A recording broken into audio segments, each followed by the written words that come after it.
Okay, welcome to the Tuesday, April 30th, Santa Rosa City Council meeting. We'll be starting with a study session. Chief Gosner, why don't you introduce? Hello, everyone. Happy to be here to present the citywide after-action report of the October fires of 2017. So with us, we have Charlie Wilson from Wood O'Brien. He's going to run through the presentation, and then we will be open for questions.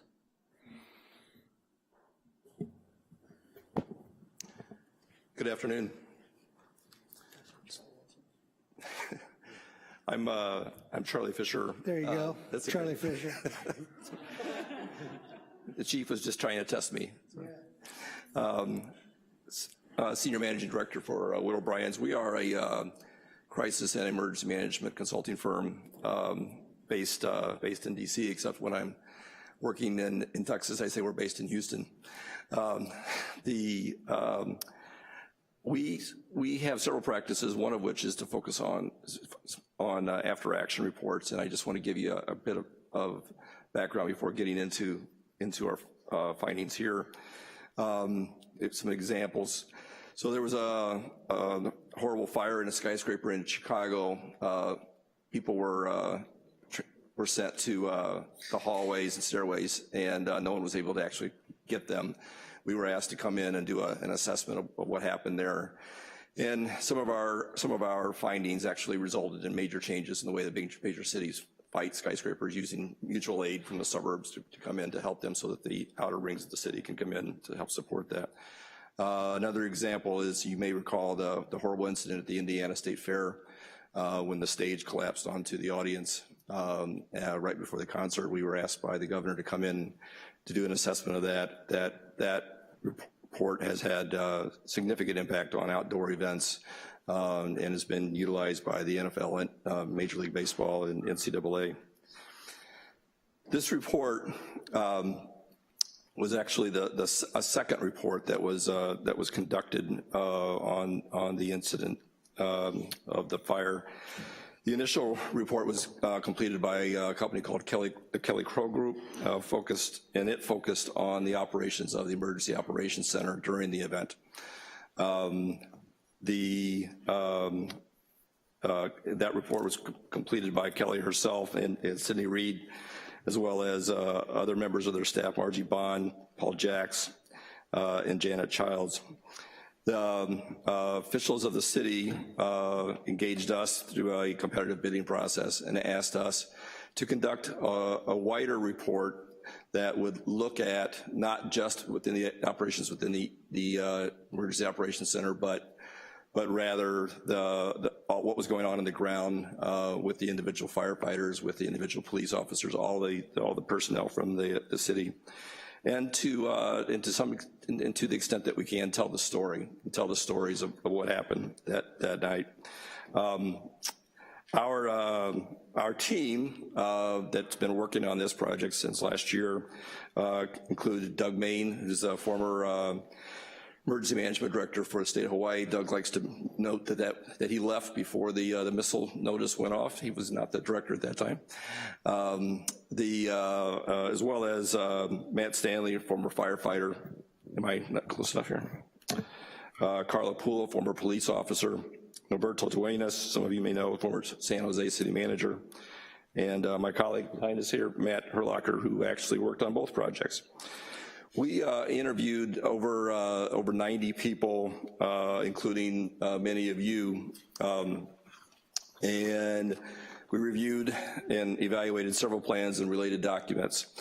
Our report, I'm not going to go through the report in detail. I want to hit the highlights, and so that we get the opportunity for discussion here today. But our report includes a description of the events and the leading up to the fire and the fighting of the fire itself, the evacuation, re-entry, recovery, brief discussion of the water quality issue that's covered much more in the Black and Beach report that you know of. It talks about the conditions and perspective, the years that existed prior to this, the years of drought, wind speeds that evening and morning of 69 plus miles an hour. Fire spreading very fast. We note in our report that there was a similar fire, as you know, in 1964 that affected this area. That fire took 3 days to do its damage. This fire did the same damage and more in just 3 hours.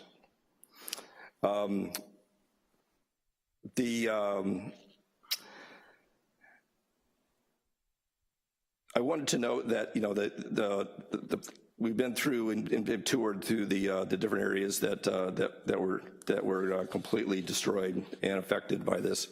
The Hilton complex, certainly Fountain Grove, Paradise Inn, the hospital that was threatened, the county ELC facility itself, and remarkable crossing of 101, all 8 lanes by the fire. We note in here that there were many fires that night. In fact, the records of Redcom, which is the official communications network for the area, note that on a normal day they would get 900 calls a day. They were getting 900 calls an hour during this event. One of the most remarkable statistics that we found in our report is that there were 75 requests for strike teams that evening. That's 5 engines. Chief can talk more about that. That is a phenomenal, and because of where you are located physically here, geographically, oftentimes people coming in from the north or from elsewhere were diverted to the fires in other areas. So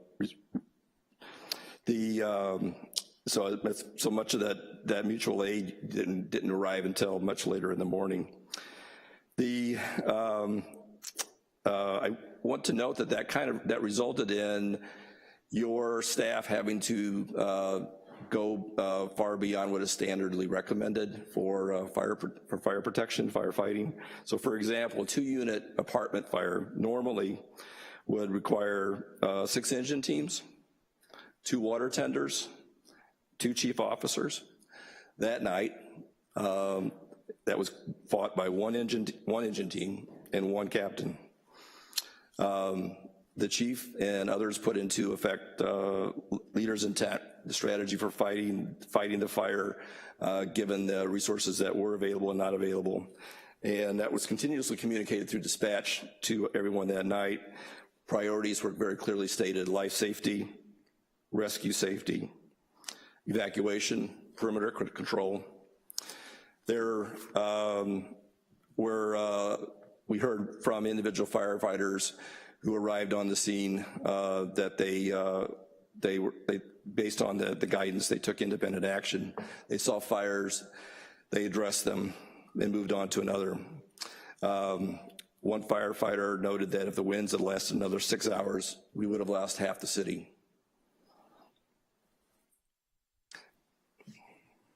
Oh, I'm sorry, thank you. So, as you know, 62 city employees lost their homes that night, some of which are in this room. Despite that, they kept working. There are a lot of stories in the report. One that I want to share with you right now, a firefighter was dispatched. He was fighting fires and literally saving lives, going to one home. A woman refused to leave without her dog and helping her get out safely. He gets a call from a colleague who tells him that there's a new fire up in the hills by this fireman's home. He immediately picks up the phone and calls his wife. She and the children are asleep, and tells her that there's a fire been identified in the area. Ask her to get the kids and to get in the car and to go to her relatives. She gets up out of bed, looks out the window, and sees the fire already in her backyard. And in a few minutes later, calls him back, says they're in the car and they're heading down the hill. And and she'll let him know when she gets there. Half hour goes by. He's continually fighting fires, going from one to another. Doesn't hear from him. Calls his colleague at the bottom of the hill. The colleague says, no, I haven't seen them. They haven't come down. An hour goes by, 2 hours, 3 hours, 8 hours go by. He continues to fight fires, putting in saving lives, not knowing the fate of his own family. Fortunately, they were able to seek shelter in a building with the assistance of a Santa Rosa Fire Department a police officer who helped them. The fire just jumped over this building. They were able to survive. But the tenacity, the dedication, as we note in the report, he says he doesn't even remember doing this, but 34 times he texted her during those 8 hours just to check to see where she was. But that's dedication that you should all be very proud of. The evacuation, I think that the evacuation is a remarkable story. I mean, you were able to evacuate tens of thousands of people with, the stories of police and fire officials going door to door, people's homes on fire and going yards on fire, being able to go around that. I do want to note that the safety associated with this, thank you, that the safety record of the department associated with this was very impressive as well. Only one fire injury during the entire event. Your standing up shelters versus interim and for the longer term recovery, and the very effective management of the reentry. And not going to go through it in detail right now, but the exhaustive efforts that have gone on since for recovery. The 44 fatalities that evening, as you know, 9 here in Santa Rosa. We dedicate our report to them. Over 3,000 homes were destroyed, 5% of your housing stock, 36 commercial structures. The workers and your fellow citizens were willing to do anything to help residents that night, even in the face of dangers. And I have to note that when we do these reports, that's not always the case. We have seen situations where in very disastrous situations, some of the first responders did not show up or left. Very, very impressive what has been done here. The overall attitude of the employees of the city is remarkable to me. One of the things that we kept coming back to when we were looking at our notes from the interviews is a quote. One person said, "We did what we could with what we had." And that is very much, I think, the theme of the night. People creatively and quickly solved problems and executed plans to reduce pain, suffering, and loss of life. The leadership of the city was very impressive as well. The city's leaders were trained, and I think, very importantly, remained calm, issuing evacuation orders, implementing those orders. And also very important, leaders listened to and trusted their staff. When we do after action reports, oftentimes one of the things we find is that teams practice for emergencies, and oftentimes the leaders are too busy to get involved with those practices. And then when the actual event occurs, the leaders then step in and mess it up. That was not the case here. Leadership listened to what needed to be done, listened to their staff, and moved on. So we identified, I'll go ahead here. So we identified a few areas for improvement. I think that there is a need for more focus on emergency management here in the city. There's been a lot of things that have been done, and we'll talk about that. But it's fascinating to me that what happens when you look at the two coasts. If you look in the northeast part of the country, the amount of resources that are dedicated to emergency management are remarkable. I mean, but also look at what they've occurred in the last 25 years. We've had terrorist attacks, we've had major power outages, we've had major hurricanes. It's been a long time since you've had a major earthquake or other events here, and as a result, when I asked our staff if they would do a survey looking at staffing, and overall in Northern California, staffing for communities this size was not very substantial. But I do think that you should, given the existence of this event and future threats, the subsequent fires that have occurred since this event, you should be looking at more at your resources. Your emergency operations center, you don't have a full-time emergency operations center, you have a temporary that basically is a facility that is used. It takes a while to get started up. It's oftentimes unavailable to be used for drills, and I think that that's important, that you should be able to make that a larger, more important issue. Situational awareness was a big challenge in this particular situation. You guys had your own issues through the communications through the EOC, but more importantly, you weren't getting information that wasn't coming in regarding the nearby fires in other communities, adjacent communities. The fact that the chief was not informed that 74 strike teams had been requested, information that would have been very helpful. Training and exercise is something that I think that you need to step up here. It is something that does prove to be effective. You don't want to meet, you don't want to have to experience these things without having thought about them beforehand. And also pre-disaster recovery planning, something this is being done now in Sacramento and other communities around the country, to think about what you're going to be doing in the event of a horrific disaster like you've had here. Want to note that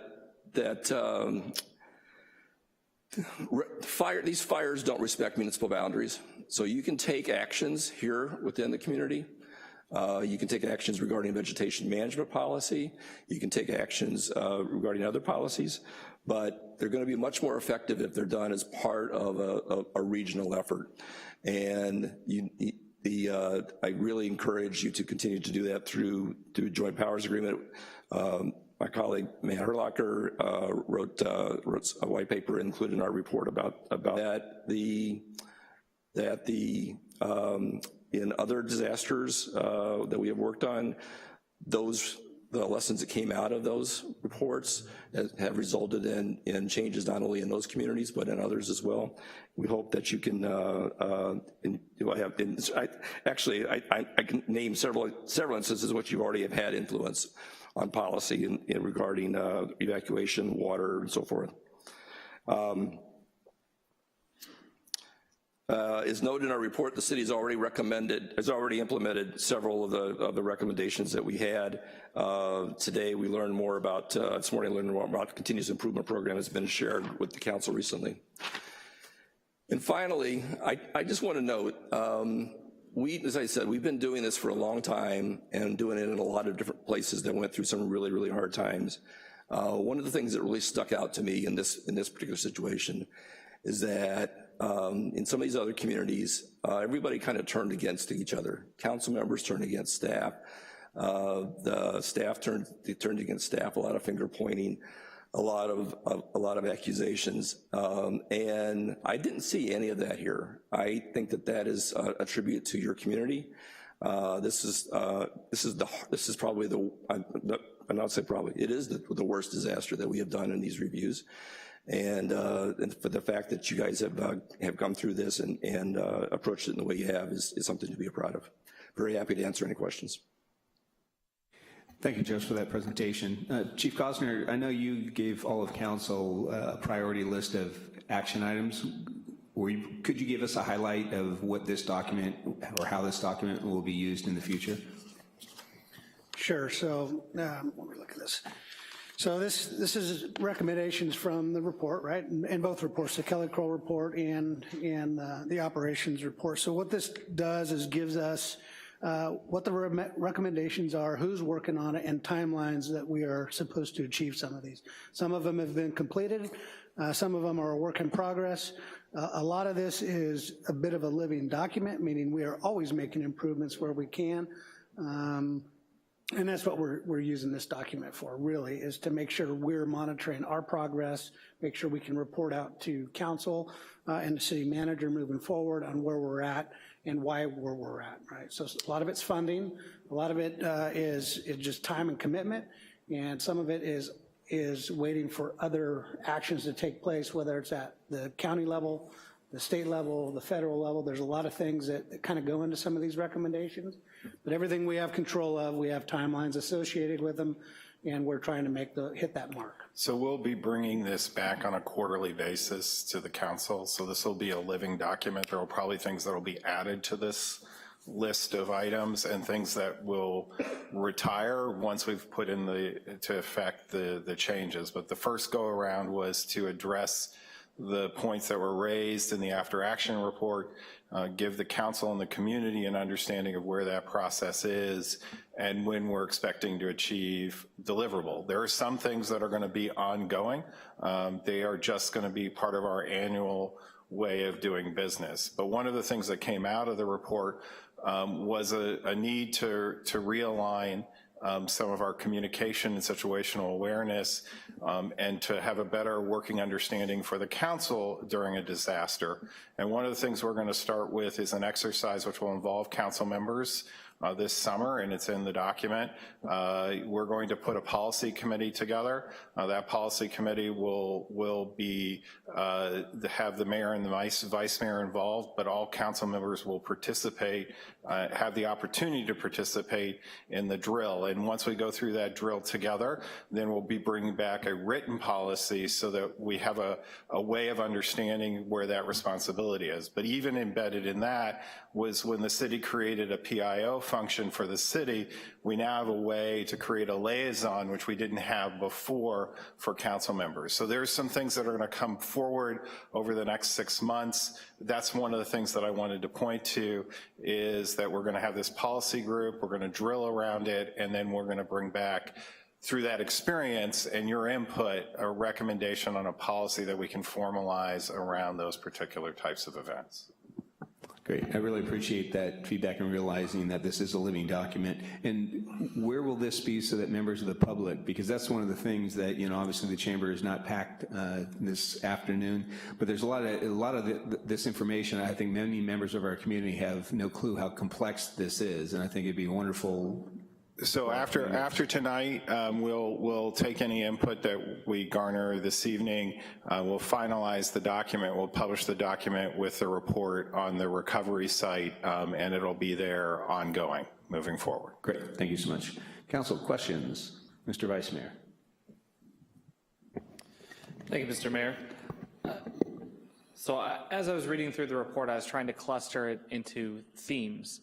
And ways that we could sort of start a conversation or further a conversation with the public on what particularly the criticisms were, while highlighting the good. And one of the main themes that I saw there was the need to break down silos. And I really appreciate your focus on regional solutions to this. So a couple questions for the city manager, if we could update the public on where we are at on a couple of things. And first and foremost, we have talked quite a bit about what Long Beach, what San Diego, what some of those jurisdictions do to pull people together onto weekly or bi-weekly phone calls for cross coordination. Can you talk a little bit about what we're now actively doing? So yes, so one of the things that takes place on a weekly basis is a situational briefing that is hosted by the county. I have to compliment the county. They've stepped into, they've leaned into this conversation. They've expanded their departmental responsibilities. They are actually proposing their budget to hire additional staff, but they're taking their role as a facilitator very, very seriously, and we're feeling very good about that. But what its root is, they host a situational briefing call every Monday where we review any kinds of events as well as incidents that are on the horizon. All the cities and the county participate, and that becomes the foundation that helped us weather, and I think I've heard from my colleagues at other cities, really weather the floods that happened. The report outs that we didn't get hit as hard, but the report outs from the colleagues at other cities is that really helped them manage through a very, very difficult situation. So we're seeing that improvement. We're also working on you saw Joint Powers Authority. We're working actively with county and other cities, and we'll be bringing this back for consideration of this body to join a Joint Powers Authority, which would replace the old Emergency Council and create a partnership between the incorporated areas and the county to really strengthen our response and our preparedness initiatives, which is very similar, as the council members pointed out, as some of the other examples that exist around the state. And it was noted in the report that it took 48 minutes, I think was the number, to get the EOC from a cold status to full-fledged up and running. Are we in the process of doing a warm status for the EOC, particularly around red flag warnings? So we are, as you saw, we're changing our process around triggers that when we do forecasting models. We've done that through the wet season. We're in the process of doing that through the fire season. We'll have that running before the end of the summer. But absolutely, to your point, yes, we're changing our process, and it's going to be based on the forecast and what we believe the forecast, and we have specific triggers around that. Chief, if I could get you to also talk a little bit about the difference between weed abatement and vegetation management. How should the community view those two conversations distinctly, and what should they expect to see in the next, call it, 6 months to a year? Well, as you know, the weeds are very high right now, right? Even near my house, they're 4.5, 5 feet tall. They're still green. They're going to turn brown here soon with the heat and the wind. So weed abatement really deals with that ground cover, the weeds. Vegetation is more the brush and the trees and the limbing and producing that safe space around residences or properties to limit the spread of fire. Right now, the city has a weed abatement program. We do not have a vegetation management program right now. We're looking at ways we've applied for a number of grants. Some we're waiting to hear on, some we've already heard and we weren't successful on. So there's a number of things that we have been doing. There's a number of things that we're looking to do even before we hear about the grant opportunity, but we really need to make sure that what we're doing is impacting the entire community. 30% of our city resides in the wildland-urban interface, and within that 30% is $4.5 billion worth of assets that we need to protect.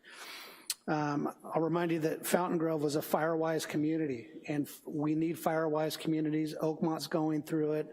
There's other portions of the city that are looking at, Skyhawk is looking at being a fire-wise community as well. What that does is it helps us, if a fire starts in our community, it helps it remain small so we can get there and put it out. What we saw on October of 2017 was the fire started in another county that really came to us under those high wind situations. By the time it hit us, it was 5 miles wide. So it was very difficult to fight anything like that because we just had to get people out.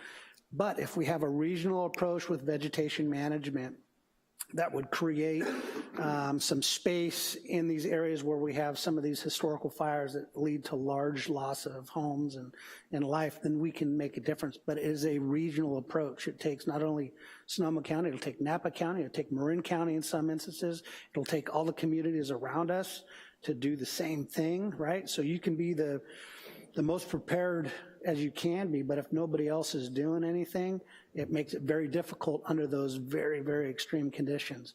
So it really does take a regional approach. The county's, I think, in making good headway in some of their some of their vegetation management practices, and I know this state is really ramping up. You've heard in the news with the governor and CAL FIRE what they're doing, but the state is a very big entity, so they have they have millions of acres to deal with, right? And so it becomes a challenge because there's only so much resource. And I do recognize, talk about resources, that we are advocating in Sacramento. One of the things that was noted on page 37 of the report was our request for mutual aid did not arrive for about 36 hours because they were spread so thin. I believe the governor is looking at increasing funding for mutual aid around the state. Is that correct? Yeah, they're increasing some funds. We did a lot of work last year behind the scenes with the state and Cal Chiefs. We have disaster readiness for safer communities, where $25 million was put up by the state to upstaff during the red flags. It's important to note that we had 10, 11, maybe 12 red flags last year. It probably lasted 20, 21 days, but not every red flag is the same. Sacramento's in a red flag almost all summer. Redding is in a red flag almost all summer. So it's a little bit different for us, but what we really need is that predictive part of it. And we know, we've seen many presentations of what happened to us, and I've given many presentations. What we need is the predictive analysis to let us forecast when that'll happen. It happens once or twice a year. There's some years where it happens more, there's some years where it doesn't happen at all. But those are the days that we really need to hone in on and really upstaff, really message. That's when you open the warm EOC. There's a lot of things that go with that. Right now when a red flag happens, we upstaffed with the county funds and we upstaffed with state funds. So we had two strike teams, one strike team, one task force for all red flags in Sonoma County. It worked very well, and when we didn't have a fire and fires were breaking out in other counties around us, we sent all our resources to them. We cannot hold on to resources when they're losing structures. So it does work, but we need some more refinement, and I think we as a fire industry, the Weather Service, all that is trying to find where that line is. Yeah, I appreciate that, and I'll quote from the report, because I think it's telling. On page 34, it says, "These fires show that the Tubbs fire should not be considered unusual. All three fires," meaning the Hanley and the Great Fire as well, "ignited in the Calistoga area, occurred in autumn months, burned a similar path, and were exacerbated by the same hot northerly winds. Though it is difficult to predict when the next fire disaster might occur, these factors combined likely can cause another perfect firestorm." And I know that that's something that we've talked quite a bit about, getting a modeling system in place similar to what we see with the Santa Ana winds down in San Diego, looking for resources to do that, I understand. But I think that is one of my biggest takeaways from this report is we have a lot of work to do to get there, right, to make sure that our resources go a little bit further. Yeah, and I will say, let's talk about the strike teams. There were 78 that was ordered before midnight. And while there was 3 major fires in our area, the Nuns, the Tubbs, and the Atlas, all 3 fires were dispatched by St. Helena, CAL FIRE St. Helena, the same dispatch center. 3 major fires running through multiple communities, and they just did not have the staff to be able to parse that out. So while we'll get a call in our dispatch center for a fire, it's a CAL FIRE incident, so all requests go through them. So while they were requested, it takes time to process. That's almost 400 fire engines. It takes time to process. And some engines, some strike teams that were dispatched to our fire had to drive through the Atlas and the Nuns to get to our fire, right? That just doesn't work under those situations. There was also instances where dispatch centers were calling in a blind, which never happens. Any resource available, we need you to come up, we're gonna put you to work. Well, so one strike team is going to a fire, they get pulled up and they get sent to another fire. So there was a lot of confusion that night because there was so much fire in our area, not to mention Mendocino and other communities. There was many fires that night, and Redwood Valley, they didn't get any resources sent to them, right? They were on their own. So while we did get some resources coming in, we had some show up, not the full complement, but it was a slow trickle and it was painful. And that's just, we have the best mutual aid system in the world. It's great for 12 to 24 to 36 hours. When you need the resources right now, if you don't dump everything in the East Bay, it's a problem, and that's what we experience. So we have some workarounds. We've been working with OES, the state, and others to try to figure out how we be quicker, right? So it's all about, for us right now, we've come to the conclusion when we have a fire like this or another community in our region has a fire like that and they request equipment, we are sending it, regardless it comes from OES or not, the request, and we'll go mutual aid. If it's a fire that's burning down homes, we'll get reimbursed. If it's not, we'll get turned around and we'll eat the cost. But we're sending resources. We cannot hold on to resources. Mm-hmm. Can you talk a little bit, or somebody talk a little bit, it mentions in the report public meetings on sirens, and it talks extensively about notification, and I appreciate that. Can you, just for the public, how can they be involved in that conversation, since I know quite a few folks have reached out wanting to be? Yeah, we're in the process of kicking off a community wildfire protection plan for our city, and those conversations will be part of that. Sirens to us are a little bit of a knee-jerk reaction. It was great in the 40s and 50s. They were designed when you were outside, you hear the siren, go in your house. There's gonna be, it's for bombing. We use them for volunteers. Drayton uses one, so on a quiet day you can hear it in Santa Rosa on a quiet day. Kenwood uses it to call their volunteers in, right? So there are some agencies that still use them. They do not work well when there are high winds in the middle of the night, when your house is closed up, or you're on top of that, you're hard of hearing. Those just aren't effective ways to communicate with our residents. They're great for, in my opinion, you live on Fitch Mountain, there's one way in, one way out, right? You know what the siren's for. Or you live on the coast where there's a tsunami, you know what the siren's for, get to high ground. So we're still having those conversations. The way we're approaching our fire season since last year is we have multiple fire cameras that we have up. There's, I think, 15 or 18 up right now. Last year there was 6 to 8 to 10, depending on what part of the season you're in. And we have a media board up in our dispatch center that has all the fire cameras up there during the fire season. So if somebody calls in a fire, we can train the camera to, all right, we see smoke, and then you can triangulate and figure out where it is. We used it twice last year for Sonoma County. It worked great. We used it at night, we used it during the day, and you're able to pinpoint with better accuracy. And that was one of the things that we didn't have that night was situational awareness. Santa Rosa was extremely busy before the Tubbs fire even started. We had many fires in our own community, multiple alarm fires. So when that fire hit us, the Tubbs started at 9:45, and we had many communities helping us fight fires. So it was very, the situational awareness just was not there. And we need to be better at that, and we are better at that, and we will continue to be better at that. And I think all these conversations end up being integrated. So we're having conversations with the county about lifeline routes, which again are evacuation centers, and we have to be careful about some of the conversations. I know there's a lot of community input that's coming through, and that's part of the community wildlife protection plan process, but it's also making sure we have an integrated system to help people. There have been examples of communities that have really recently practiced really hard at evacuation, and because it wasn't an integrated model and they did it by themselves, the result was frankly disaster. You have to be careful about solutions and how we're applying those solutions, and that's part of the reason we're spending a lot of effort trying to build this platform around a JPA so we can get to common vocabulary and common understanding. Because if we can actually cause more damage if we do things by ourselves if we're not working together. I think that that's one of the big lessons that gets repeated over and over again. A solution has to be a solution that's integrated and supported regionally.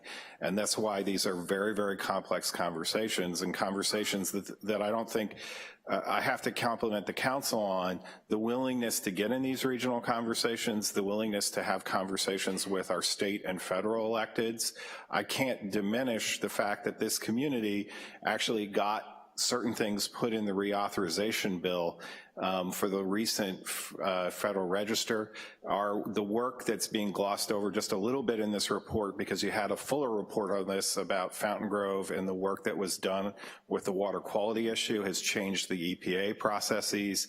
And this team, your staff team has actually gone out and provided support to other communities that have experienced this, not just to support those communities, but how do we get to that common language statewide?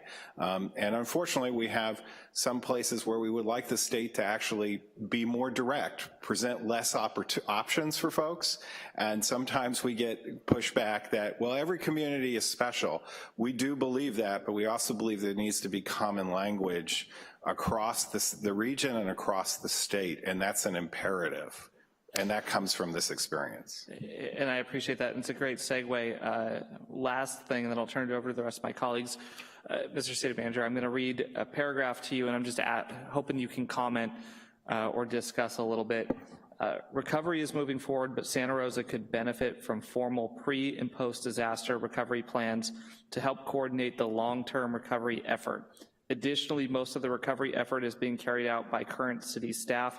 The challenge with this methodology is it oftentimes doubles the workload and contributes to potential employee burnout. Now, I know we've talked a lot about how incredible our staff have been. I know we've talked quite a bit about trying to figure out how to prevent burnout. Can you just talk a little bit about the long-term recovery plan and any steps we might be taking to try to prevent burnout? So we're always taking that into consideration. I mean, that's why we've worked very closely, and we've actually contracted for service where we can. I think one of the things that we've done is we're working with Ernst & Young, working with Witt O'Brien, Haggerty to expand CAPS, and then Bureau Veritas to expand staff capacity. There is much respect to Charlie and his team. There is a theory out there that sometimes you go out and hire an additional workforce. I think in the same report they pointed out that there is some challenges around that, about attracting and retaining talent in this locality. And I will say, I think part of the success in recovery is that the folks that have been understanding the issue have been dealing with it, and we're not creating another division to create another silo within an organization. And again, I think one of the things that you can point to is that there is a visioning exercise going on, and that visioning exercise came out of this event and is about what you all have, the opportunity that the Metropolitan Transportation Commission has presented us, and this discrete conversation we're going to get down in our downtown specific plan, which is going to change the way we realize how we interpret our community. Council's been very clear about that. So again, I believe that we have met a lot of those things. There's no perfect solution, and we're not even talking about the conversations about what long-term or short-term liabilities you can take on in any one stretch or period of time. But I think it's always going to be a challenge. There are multiple ways to solve this issue, but we try to take this under consideration all the time, how much we're asking of staff. I see it every day, but I would say, part of the success, and we still have a long way to go, has been that the same people that experienced it and worked through it are actually managing the process during this transitional period. Great, thank you. Mr. Tibbetts.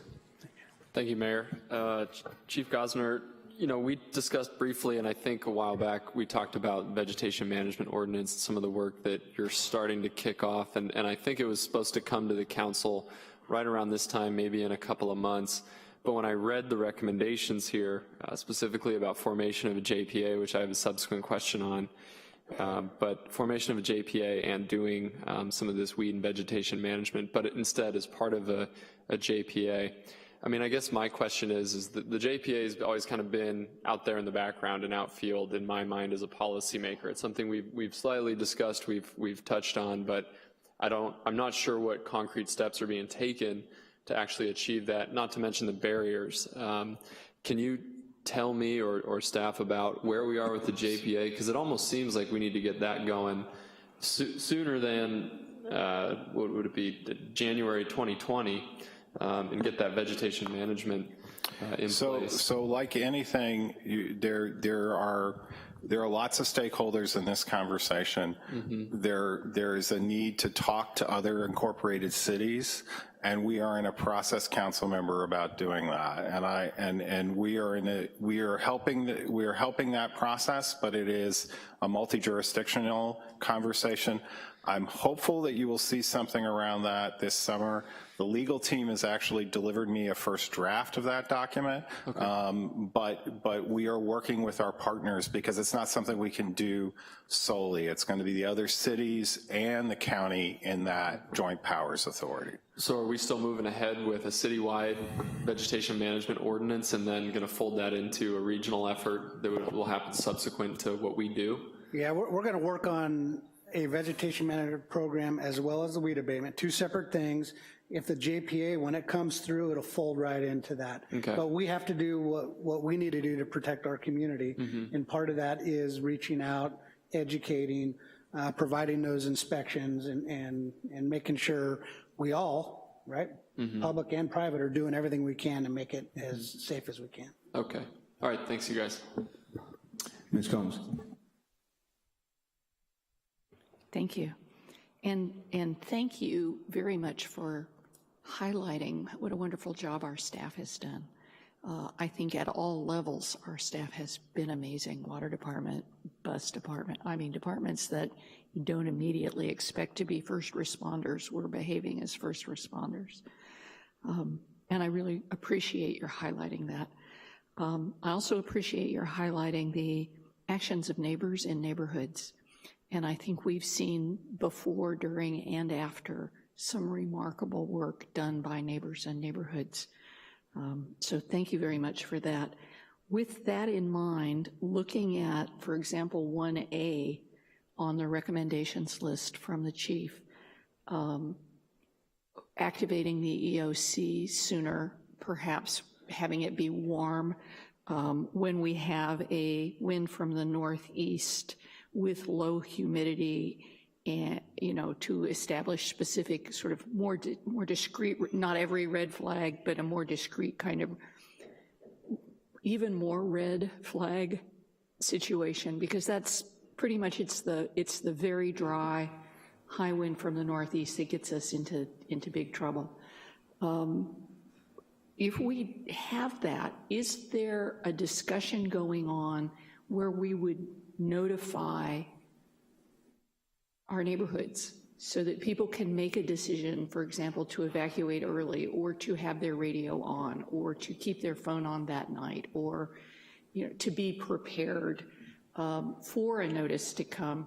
I've driven through regions where you know, there's been a sign that said, you know, red, yellow, green. You see the fire warning sign as you're driving along. You receive a really clear notice. It doesn't require a whole lot of siren infrastructure. Have we had a conversation about having this kind of sign available in areas that need to know that the EOC is now at a warm state, so that our residents know?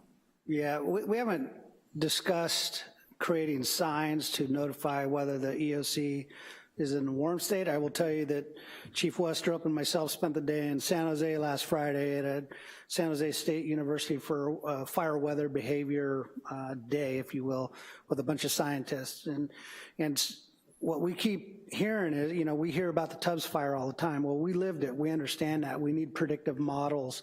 There's a lot of good work going around that, but a red flag, there's many visions of a red flag, right? So we need a purple flag or a black flag, and those are the days the EOC gets warmed up. Those are the days we're pushing out information all the time, but you make a concerted effort to say, look, these conditions are the 1% conditions, so pay attention. These are the radio stations you listen to. We send messages out, crews are out talking to residents. So we are thinking that way, and this will all be part of the community wildfire protection plan as well, because we need input from how do the citizens want to be notified, because not everyone's Mostly on Facebook. Just not everyone's on. That we're having that particular conversation, because I'm now following myself the wind direction and the humidity, because I figured that out. So have you. So now when the wind direction and the humidity is in a certain way, I behave a little differently, and I would hope that my neighbors would be able to know that without having to follow, you know, those details about wind direction and humidity themselves just to receive a notice. So when I look at the critical recommendations that you've listed on page 9, and I see Emergency Operations Center coordination communication, I may not be reading it quite right, but I keep hearing internal coordination and communication, and I want to make sure that that becomes external coordination and communication with our neighbors. It is going to be, you know, we are always externally faced. So if that's with perception, that's exactly the feedback we need today, because that is really, we're talking internal and external. One of the chief challenges in this incident is both the county and the city had stood up a call center to handle issues.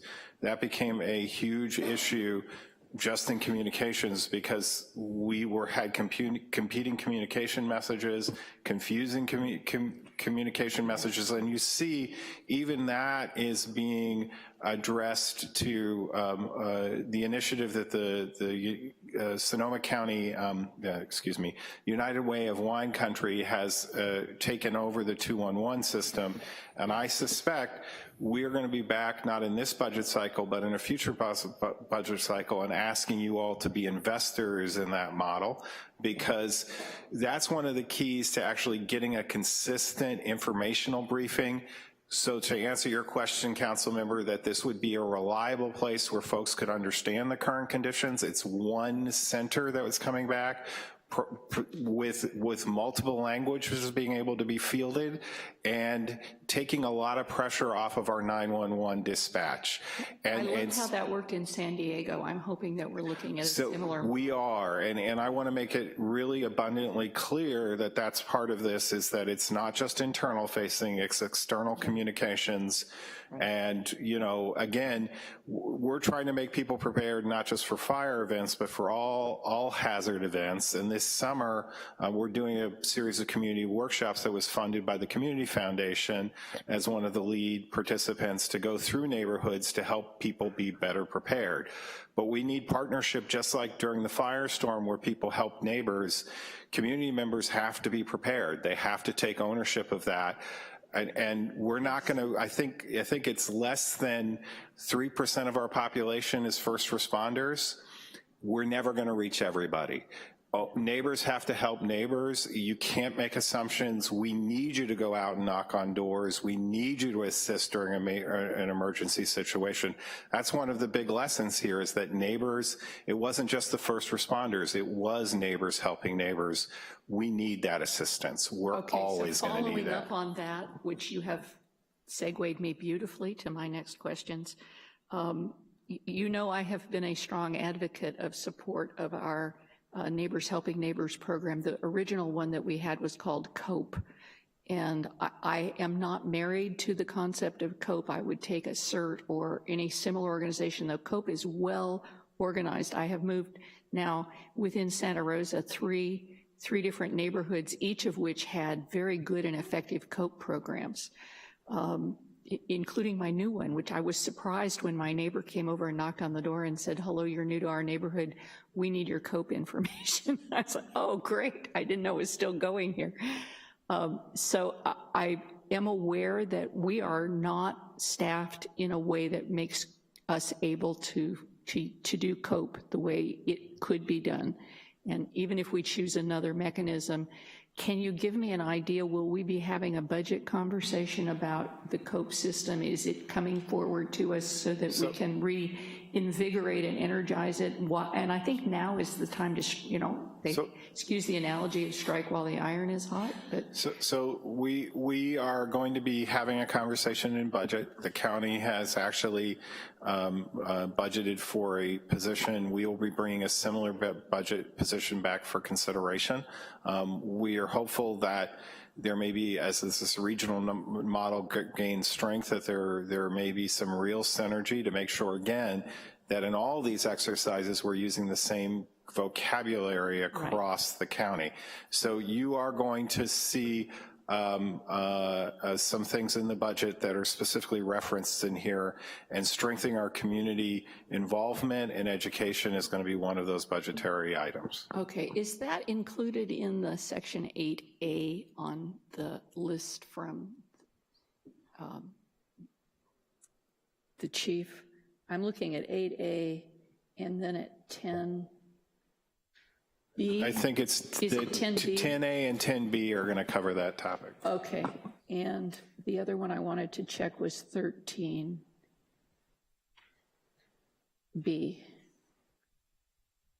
which is the inventory of organizations and individuals that support emergency preparedness. Those seem to all be linked to me in terms of COPE activity or related to emergency preparedness in our neighborhoods activity. I think 13B is more directly responding to the VOAD and volunteers after disaster, but I want to point out that that is another misnomer that I think even VOAD would recognize.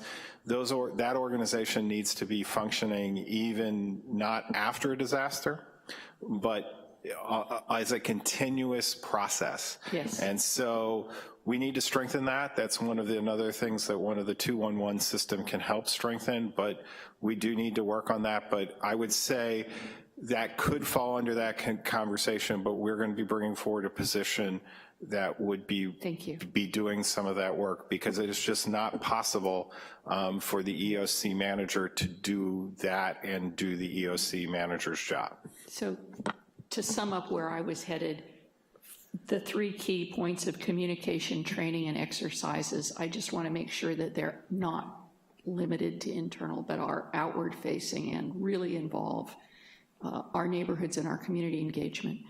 And then lastly, there's no way we can ever staff up enough or resource enough for this kind of fire. It doesn't seem to me to be reasonable to have on staff the personnel and the resources of our own to fight a peak fire every 30 years or every 10 years. How do we, I'm hearing that we're talking about this regionally, but what's the kind of model that we would have for having the resource stood up and available for peak fire seasons within the context of the region or the state? I'm not really getting how you do that. And I'm sorry, maybe is it here? No, I don't think it's here. I think that's an ongoing conversation. I think we can't afford to have that many people on call. Council member, that's all the time. That's going to be one of the conversations. We can't afford not to either, so we're in this bind. Well, one of the things that I think the JPA may be an opportunity to present is a commitment to be organized as a region, and then figure out how we can leverage that to get investment dollars from the outside, because frankly, we're not going to be accessing some of the resources that other places do, based on population density, based on risk that Homeland Security money might be applied to those locations. We're going to be looking, frankly, to Sacramento to say, we're structured in a way that will help mitigate your risk state in response if we have the right tools on the ground and the right resources. So it is going to be a conversation both on the state level. There potentially would be a conversation on the local level. What do you want to invest in, county, and citizens of this county, to make sure that we are having enough resources to address these issues? But we need a baseline understanding. And sufficient mitigation as we move forward. Absolutely. I mean, and we have a couple of different ideas about that, but I do appreciate that. Yes. You know, the first one may be vegetation management, but I also think how we're constructing in the fire hazard area is another big one that we need to be talking about. And I hope we include that under mitigation. It is going to be part of the conversation. And in fact, that's what's going to be I believe the deliverable by the end of the calendar year is on the building code side. Thank you very much. I really appreciate it. And again, as a side note, during the fire disaster, I was receiving a number of phone calls from folks, and in order to get an answer, I called the fire chief. He very politely explained to me he was busy. He was, and I want to appreciate that we are looking for other routes of communication, because he shouldn't have been answering a phone to me, and I appreciate that he tried. Thank you. You're welcome. Mr. Vice Mayor. Thank you. Just really fast in this, listening to my colleague, I was struck by, and maybe this is not the right document for it to begin with, feel free to say that, but I was struck by how little discussion there was in here of coordination with private sector and nonprofit entities as well, in particular PG&E, Red Cross, our hospitals, our utility providers, Comcast, AT&T, Verizon. Those also seem like very critical connections for us to make sure that everybody is operating together. Can you talk a little bit about why there was not more discussion of that, or what next steps we might pursue on that front? An late added scope to the project. We have been meeting with all of the VOAD members, all of the NGOs, and identifying what their recommendations are in terms of working, and that will be in a supplement to this report. To your point about I can't disagree at all. I mean, I totally agree with that all members of the community that own the critical infrastructure, utilities and so forth, work with them very often on efforts after disaster events. That is important as well, and our focus and scope here was specifically on the city, but I don't disagree with what you're saying at all. And I would only like to add, Councilmember, that's one of the most frustrating things is when you start to look at some of the after actions that come out. Typically the state talks to the state, the feds talk to the feds. I think that should be more energy, because I don't know how we are all going to address, it's already a struggle sometimes to get the attention of the state and the federal government and the county government, but to try to have those comprehensive, I believe that's a challenge that should be delivered to the state or the federal government, that they should be trying to regionalize and really look at these things and not have that fall back fully on the municipality.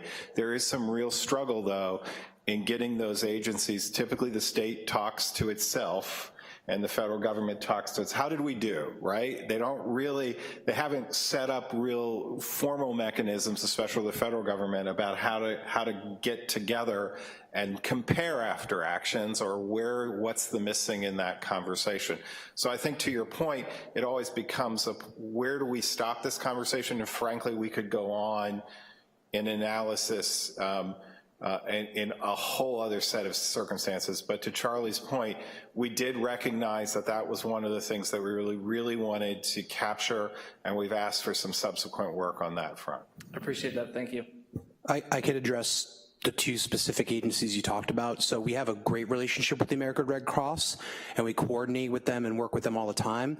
One change that's been made since the fire is they're actually on our EOC notification now, so anytime we activate, the regional American Red Cross coordinator is called immediately, at least to check in with me and see, not that we had a problem that night actually opening shelters, but to see if we need their assistance immediately. We've also made a space for them to be embedded in our EOC. Additionally, we're having on a spectrum of issues conversations with PG&E about many of the issues that are at the forefront of this community's mind. Thank you. Neil, could you just introduce yourself for the audience and our viewing public? Hi, I'm Neil Bregman. I'm the Emergency Preparedness Coordinator for the City of Santa Rosa. Great, thank you. Ms. Fleming. Chief Gosner and staff, thank you very much for this presentation. I'm keenly aware that I'm the only member of the council that didn't weather this firestorm with all of you, and I just want to say from a constituent perspective that thank you so much for all you did, and that, you know, it was our fire department and it was our neighbor-to-neighbor outreach that did save my home and my family. That being said, I do have one area of concern going forward, which is that night of the fire, you know, I didn't find out about it till, you know, hours later when my mom called over and over and broke through the do not disturb. I'm one of those people who doesn't have a landline, doesn't keep their cell phone on at night. And would have been in a really scary situation. And when I got that call, finally, I jumped over neighbors' fences and woke other people up. And so I know that there are really good reasons that sirens may not work, but there's also, I challenge all of us to consider how we're gonna get in touch with people who don't have traditional methods of being contacted. I mean, a siren, if it had gone off in the middle of the night, I would have at least turned on my phone or turned on the radio or something. Yeah, I don't disagree with you with that. What I would say is when my phone is on, it's on vibrate during the day, and at nighttime, it's on as loud as it can be. Now, I get paid to get woke up at night, but whenever that phone rings, it's never good, right?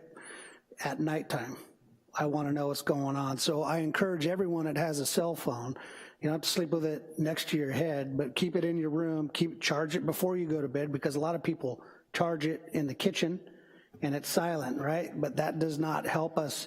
The way communities communicate today is largely a challenge for all of us. So we have to employ multiple ways of communicating, and to make matters worse, on that night we lost 70-something towers in the first couple hours, which impacted the system greatly as well. Right, which means that, if that were the case, then, it wouldn't have worked anyway for everybody. But the other thing too, and this is getting pretty personal, but when you have a baby sleeping, you don't leave the phone on vibrate or anything like. I mean, I understand the greater point about public safety, but that there are a significant portion of people who just aren't going to do it, and so we need to be creative. So that's going to be a challenge to notify everyone. So I hear that, and that'll be part of the discussion, the community wildfire protection plan.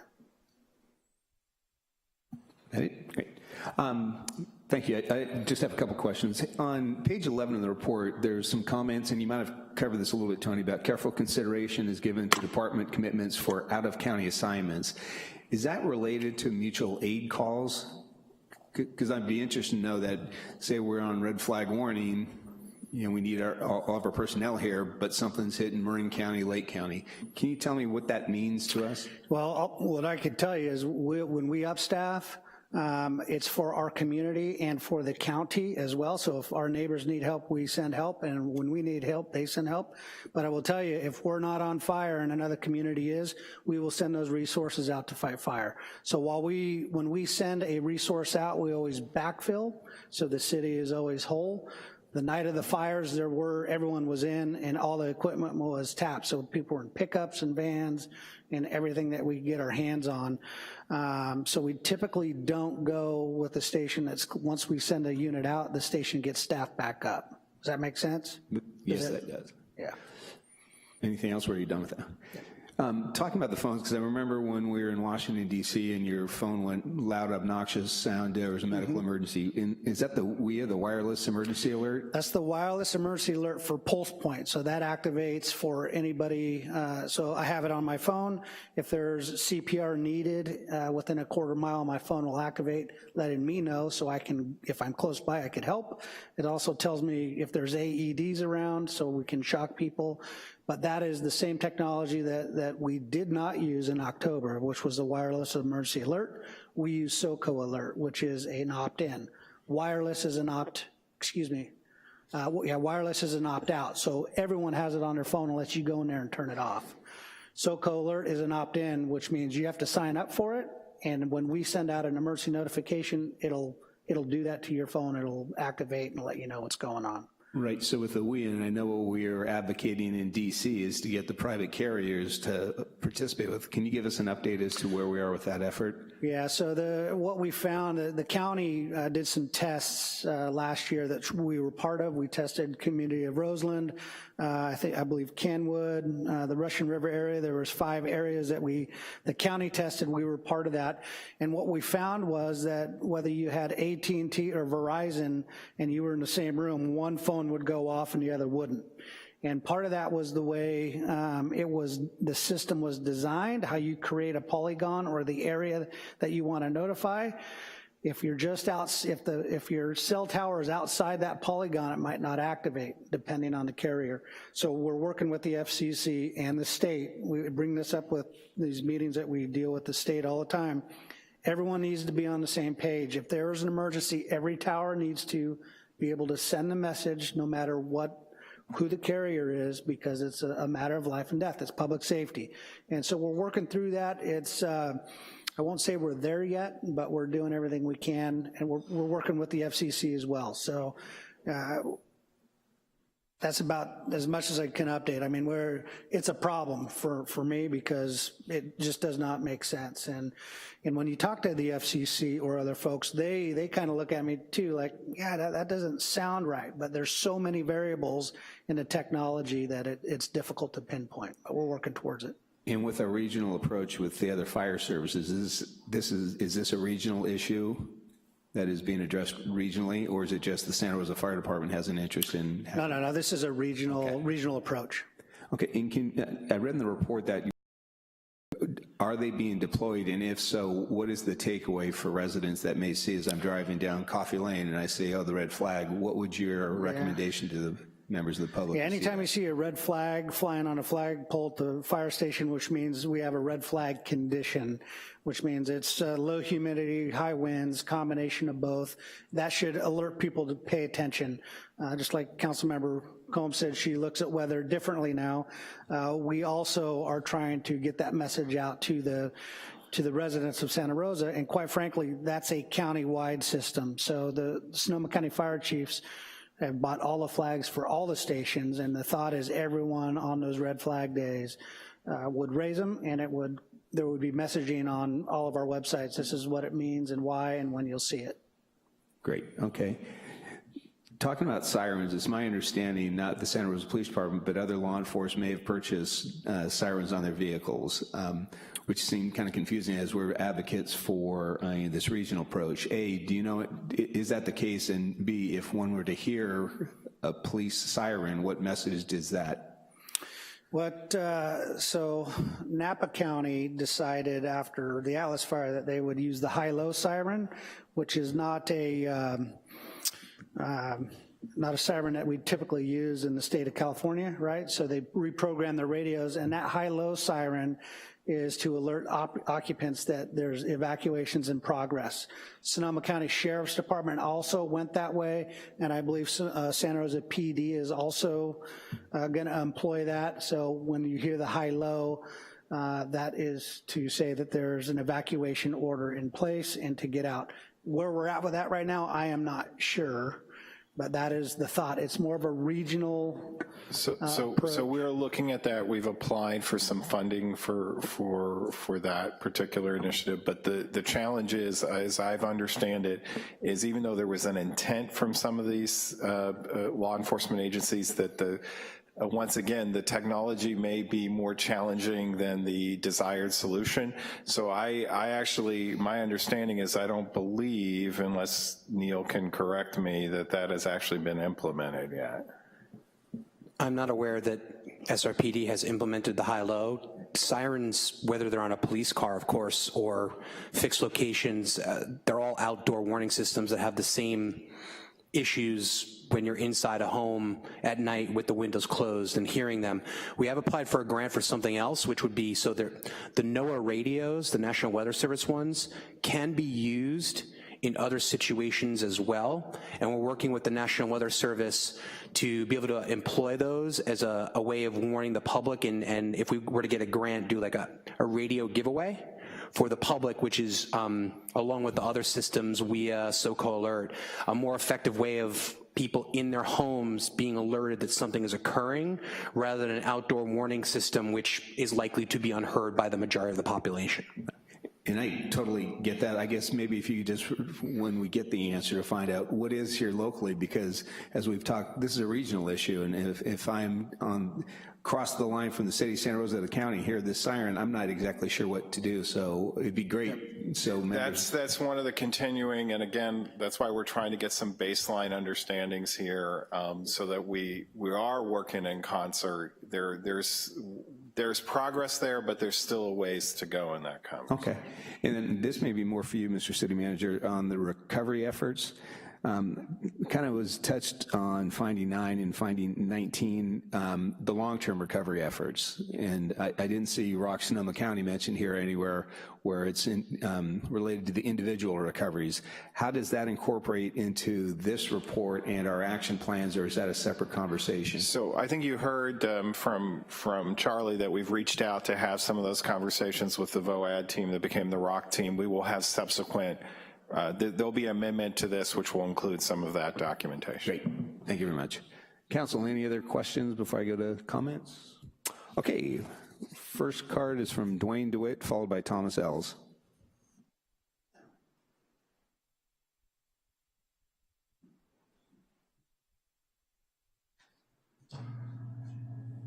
Hello, my name is Dwayne DeWitt. I'm from Roseland within Santa Rosa. The Roseland Fire District had a fire siren that worked very well for a long period of time. Everyone that lived near the Roseland Fire Station on Burbank Avenue knew that when the siren went off, there was a serious fire. Somewhere along the way, technology came up, people convinced themselves that, oh, we'll do something newer and better. And yet I do believe that sirens, when the community is educated, that siren goes off, like out in Grayton, where their fire didn't cost much to maintain that siren system and have it for the all-out emergency type of situations. And I do believe you could actually get federal funding for it under what used to be called civil defense. There was a whole situation back in the day when we were worried about the bombing from the Russians. There we had shelters, we had alarm systems, we had it all in play, and it was something that was recognized and was useful. So I understand everybody perhaps wants to go with a different approach, but I do believe that warning sirens and a well-educated public about that noise means fire in your neighborhood and you got to get going will be quite helpful. Thank you for your time and good luck on your efforts. Thank you. Thomas Ells.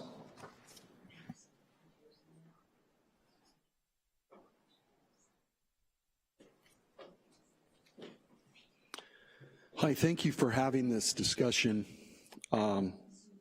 It works its way up sort of to a high-level discussion. Project management is often where you work up to a high level, back to a low level, up to a high level, back to and a marriage of all of those things in between. I would like to ask if, and I'm not really able to address the consultant, so Charlie, I believe, if they evaluated the new book, Point Patrol, about Viewpoint up here and those people who saved their houses, 9 people and a dog, whatever. I don't know what the dog did. I think the dog carried water. I don't know. And how they saved those houses, and also Pomo Village and how they saved their village. And as I understood from one of the Pomo native, although he was from Point Arena, but he said that I think 7 of their homes burned in that village. So, I mean, it wasn't like they didn't have anything happen. They, you know, they saved a lot of houses and they had a lot of them burn in a Pomo Village up there in Redwood Valley. And the way they did it was with volunteers and using all kinds of equipment and all kinds of things that were ordinary equipment, if you will, construction equipment. I don't mean you pulled it out of your back pocket, but there were significant pieces of equipment that they had that were around and they could use those. But it was a sort of a ad hoc, if you will. And I would also, one thing I would point out about that is that it's imperative on us. There's a thing called the common enemy doctrine, and that's the doctrine of all of our laws, one of the main parts of our laws, that is the common enemy doctrine that requires us to participate to protect ourselves and our infrastructure and things at the same time that the neighbor is. So these things is that you would have with regard to joint powers and so on, those fall under common enemy, and they should, in fact, I can't see how they couldn't participate. They must participate, but at the same time, they're going to be watching out for themselves. So I would have questions. How are we going to evacuate? I mean, if you really thought about it, you have a joint power or whatever, people are coming up here to help, and how are we going to evacuate? It'd be nice if we had all 6 lanes or something going south, but you can't do that if you're going to have people coming in. So how are you going to do that? And then Mike Thompson has created this thing, and everybody's involved in this national infrastructure plan that should involve the water lines, water fire prevention, and these things, impoundments and development of water. Thank you. Thank you, Thomas. Those are all the cards we have. Council, any final comments? I just want to thank you for the report. It did, as Councilmember Fleming mentioned, having not been here, but having been there and being in that area, it's, I found myself in the report and putting names and faces to Police Lieutenant one or the others, because as you were saying, I think one of the treasures of this community is that it's the relationships. So one of Chief Gosner's folks is calling one of Chief Schrader's folks, and they're connecting right away because it's not the first time they ever talked. They've been working on community problems for a long time, and that's, you know, credit to all senior staff and all the city that we're all in this together, neighbors helping neighbors. So thank you for the presentation. And with that, we are going to take a 5-minute recess and reconvene at 4 o'clock.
Okay, we'll reconvene the April 30th City Council meeting.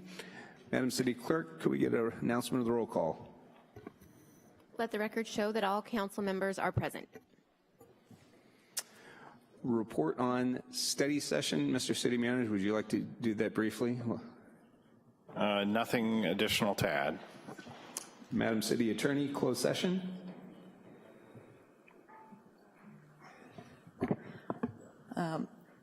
Council held closed session this afternoon, discussed the item, gave direction to staff, and we will be moving forward from there. Thank you. All right, we have a couple of proclamations. Ms. Fleming, proclamation for Children's Memorial Flag Day.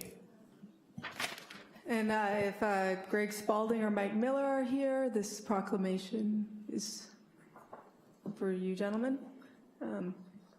Whereas the fourth Friday in April is recognized as Children's Memorial Flag Day throughout Sonoma County in memory of children who have died by violence, and whereas throughout America, tragic cases of violence against children occur frequently and senselessly and destroy innocent lives and devastate families, and whereas the people of the city of Santa Rosa believe in the celebration of life, diversity, and hope for the future through our children, and deplore and condemn acts of violence committed upon children of our communities, and whereas moves minimizing occurrences of violence in everyday society and the Sonoma County Human Services Department are committed to raising individual and public consciousness of the need to care for our children and honor young lives lost, and whereas moves has acquired a children's memorial flag from the Child Welfare League of America, which has become a recognizable symbol of the need to do a better job of protecting children, and which is sponsoring a national effort to memorialize child victims, and which has been adopted in other California communities. And now therefore be resolved that I, Tom Schwedhelm, Mayor of the City of Santa Rosa, on behalf of the entire City Council, in memory of our children who have died by violence, do hereby proclaim the fourth Friday in April as Children's Memorial Flag Day.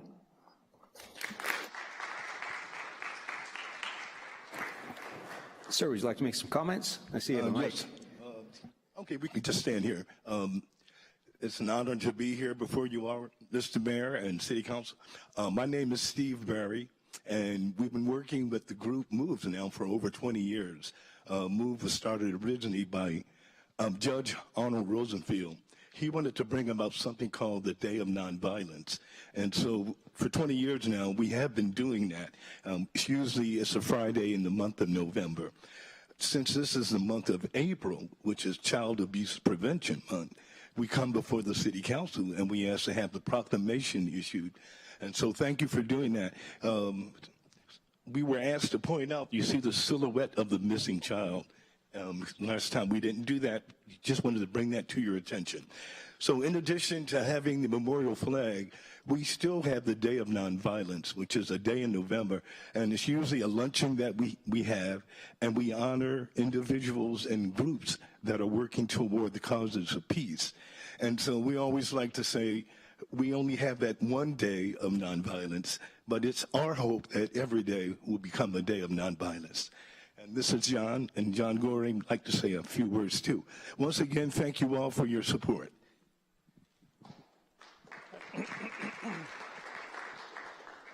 My name is John Goring. I'm also a board member of Moves. In addition to the flag and the proclamations, this April, for the first time, Moves has distributed a no violence sticker. And we're currently distributing them at the Toy Works in Sebastopol and at Fair Market in Santa Rosa. We're looking for more participants. This is a way to get a symbol of the desire of our community to support nonviolence. So we thank you again for your participation in our movement. Great, thank you so much.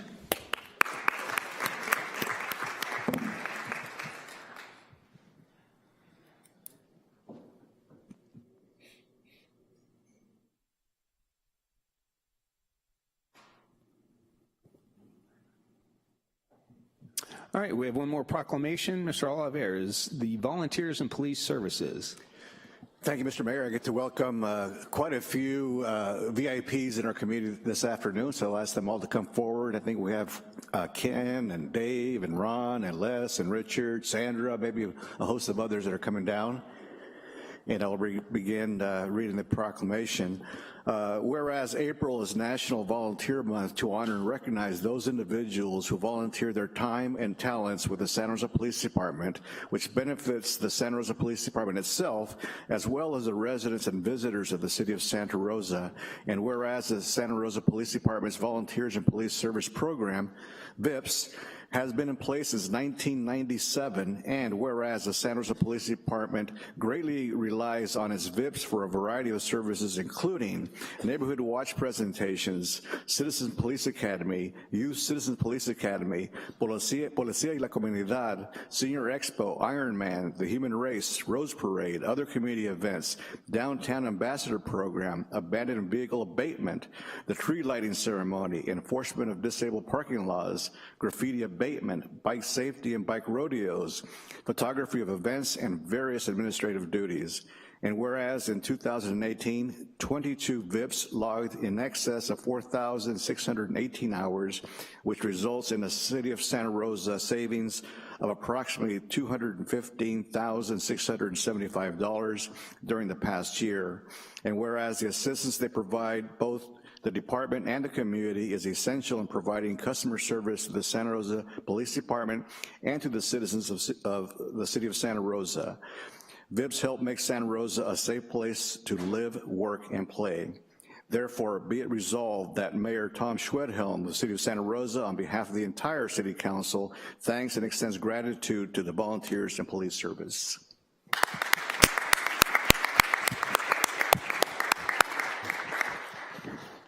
Mayor, council members, apparently they're shy when it comes to toting their own horn. The proclamation said it all in some ways. You're talking about a group of individuals that donate 4,000 hours annually to this community, giving back in so many different ways, as well as other communities when they ask for it over in Sebastopol for different parades and events. They're here on our streets helping our neighbors and community members for vacation checks and these kinds of things.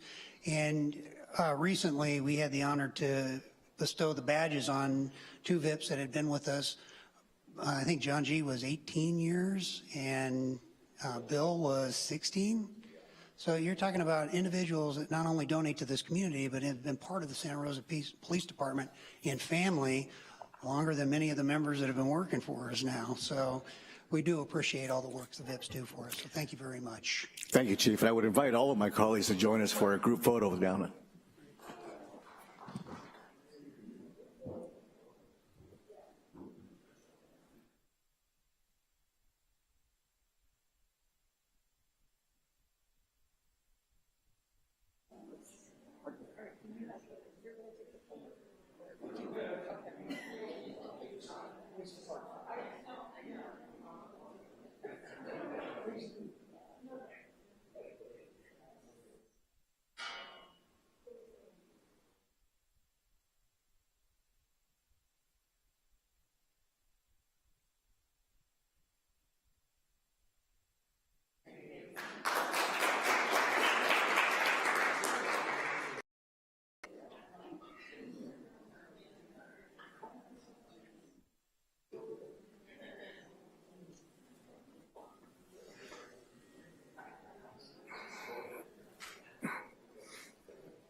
I asked some of the VIPs if they're going to stick around for the whole meeting, and they said they'd stick around as long as the chief does. So said the standard, Hank.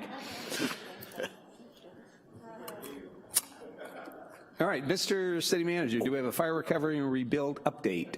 Yes, we have 2 presentations today. The first will be by Gabe Osborne, and the second will be by Jason Nutt.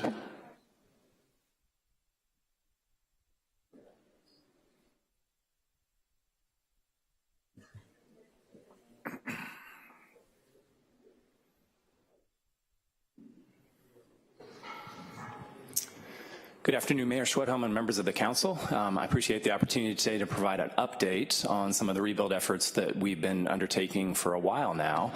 Specifically, the focus of the discussion today is going to be on some of the public outreach in the form of document preparation. And we've really been doing this since the very get-go, and we found that it's really important to maintain consistency in messaging.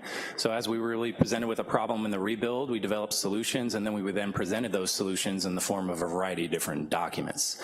And very early on in the process, most of these are really associated with the physical rebuilding process, but very early on in the process, we began engaging the standing home community because we knew as the rebuild progressed, standing home community would have a different set of issues and a different set of concerns. And now that we're occupying more homes, the standing home community is actually increasing. So recently, we actually created a new document, and I do apologize, I will have to do a refresh here, that focuses on the standing home, which we're referring to as our welcome home document. And really, we cobbled together as many resources as we could that focus on the various things that someone coming back to the community would need to know about. So we really partnered with the Postal Service to get a better understanding about reestablishing mail service. We worked with PG&E, and they developed documents that were very specific to someone coming back and the resources they would need from an energy efficiency standpoint. And we also factored in noise, construction activity, which is something that as people come back, they will have to deal with. So in each of these sections, we have provided the appropriate point of contact and included as much as we could to direct them to getting the appropriate questions answered. So we roll this out as of today. This is really a collaboration of, as I mentioned, multiple agencies as well as many community groups. We work closely with the Coffee Strong group, the Block Captain group, and we really do want to look at this as a living document. So this is going to be the first version. As we find that there are more questions out there, we'll incorporate it and we'll roll out second versions of this. So that really finalizes the summary. So at this point, we can open it up to any questions you may have. Council, any questions? I just want to throw, not a question, but just thank you for your efforts. And I know David's up there, your direct report. Gabe was there last night at Coffee Strong. He's always at those meetings along with Leo and Jesse and just the whole Santa Rosa staff. 2 weeks ago, I think we had Lieutenant Snetzinger there, and Bob Aller's been there. And what I really appreciated is that the residents of this community get that we really are working on this thing together. Because as you know, we'll admit our mistakes and we own it, and then we end up working on a product that works for everyone here. So I truly appreciate the efforts, and your continued commitment towards this rebuild effort is very much appreciated by all of us. So thank you, Gabe. Mr. City Manager, your next presentation?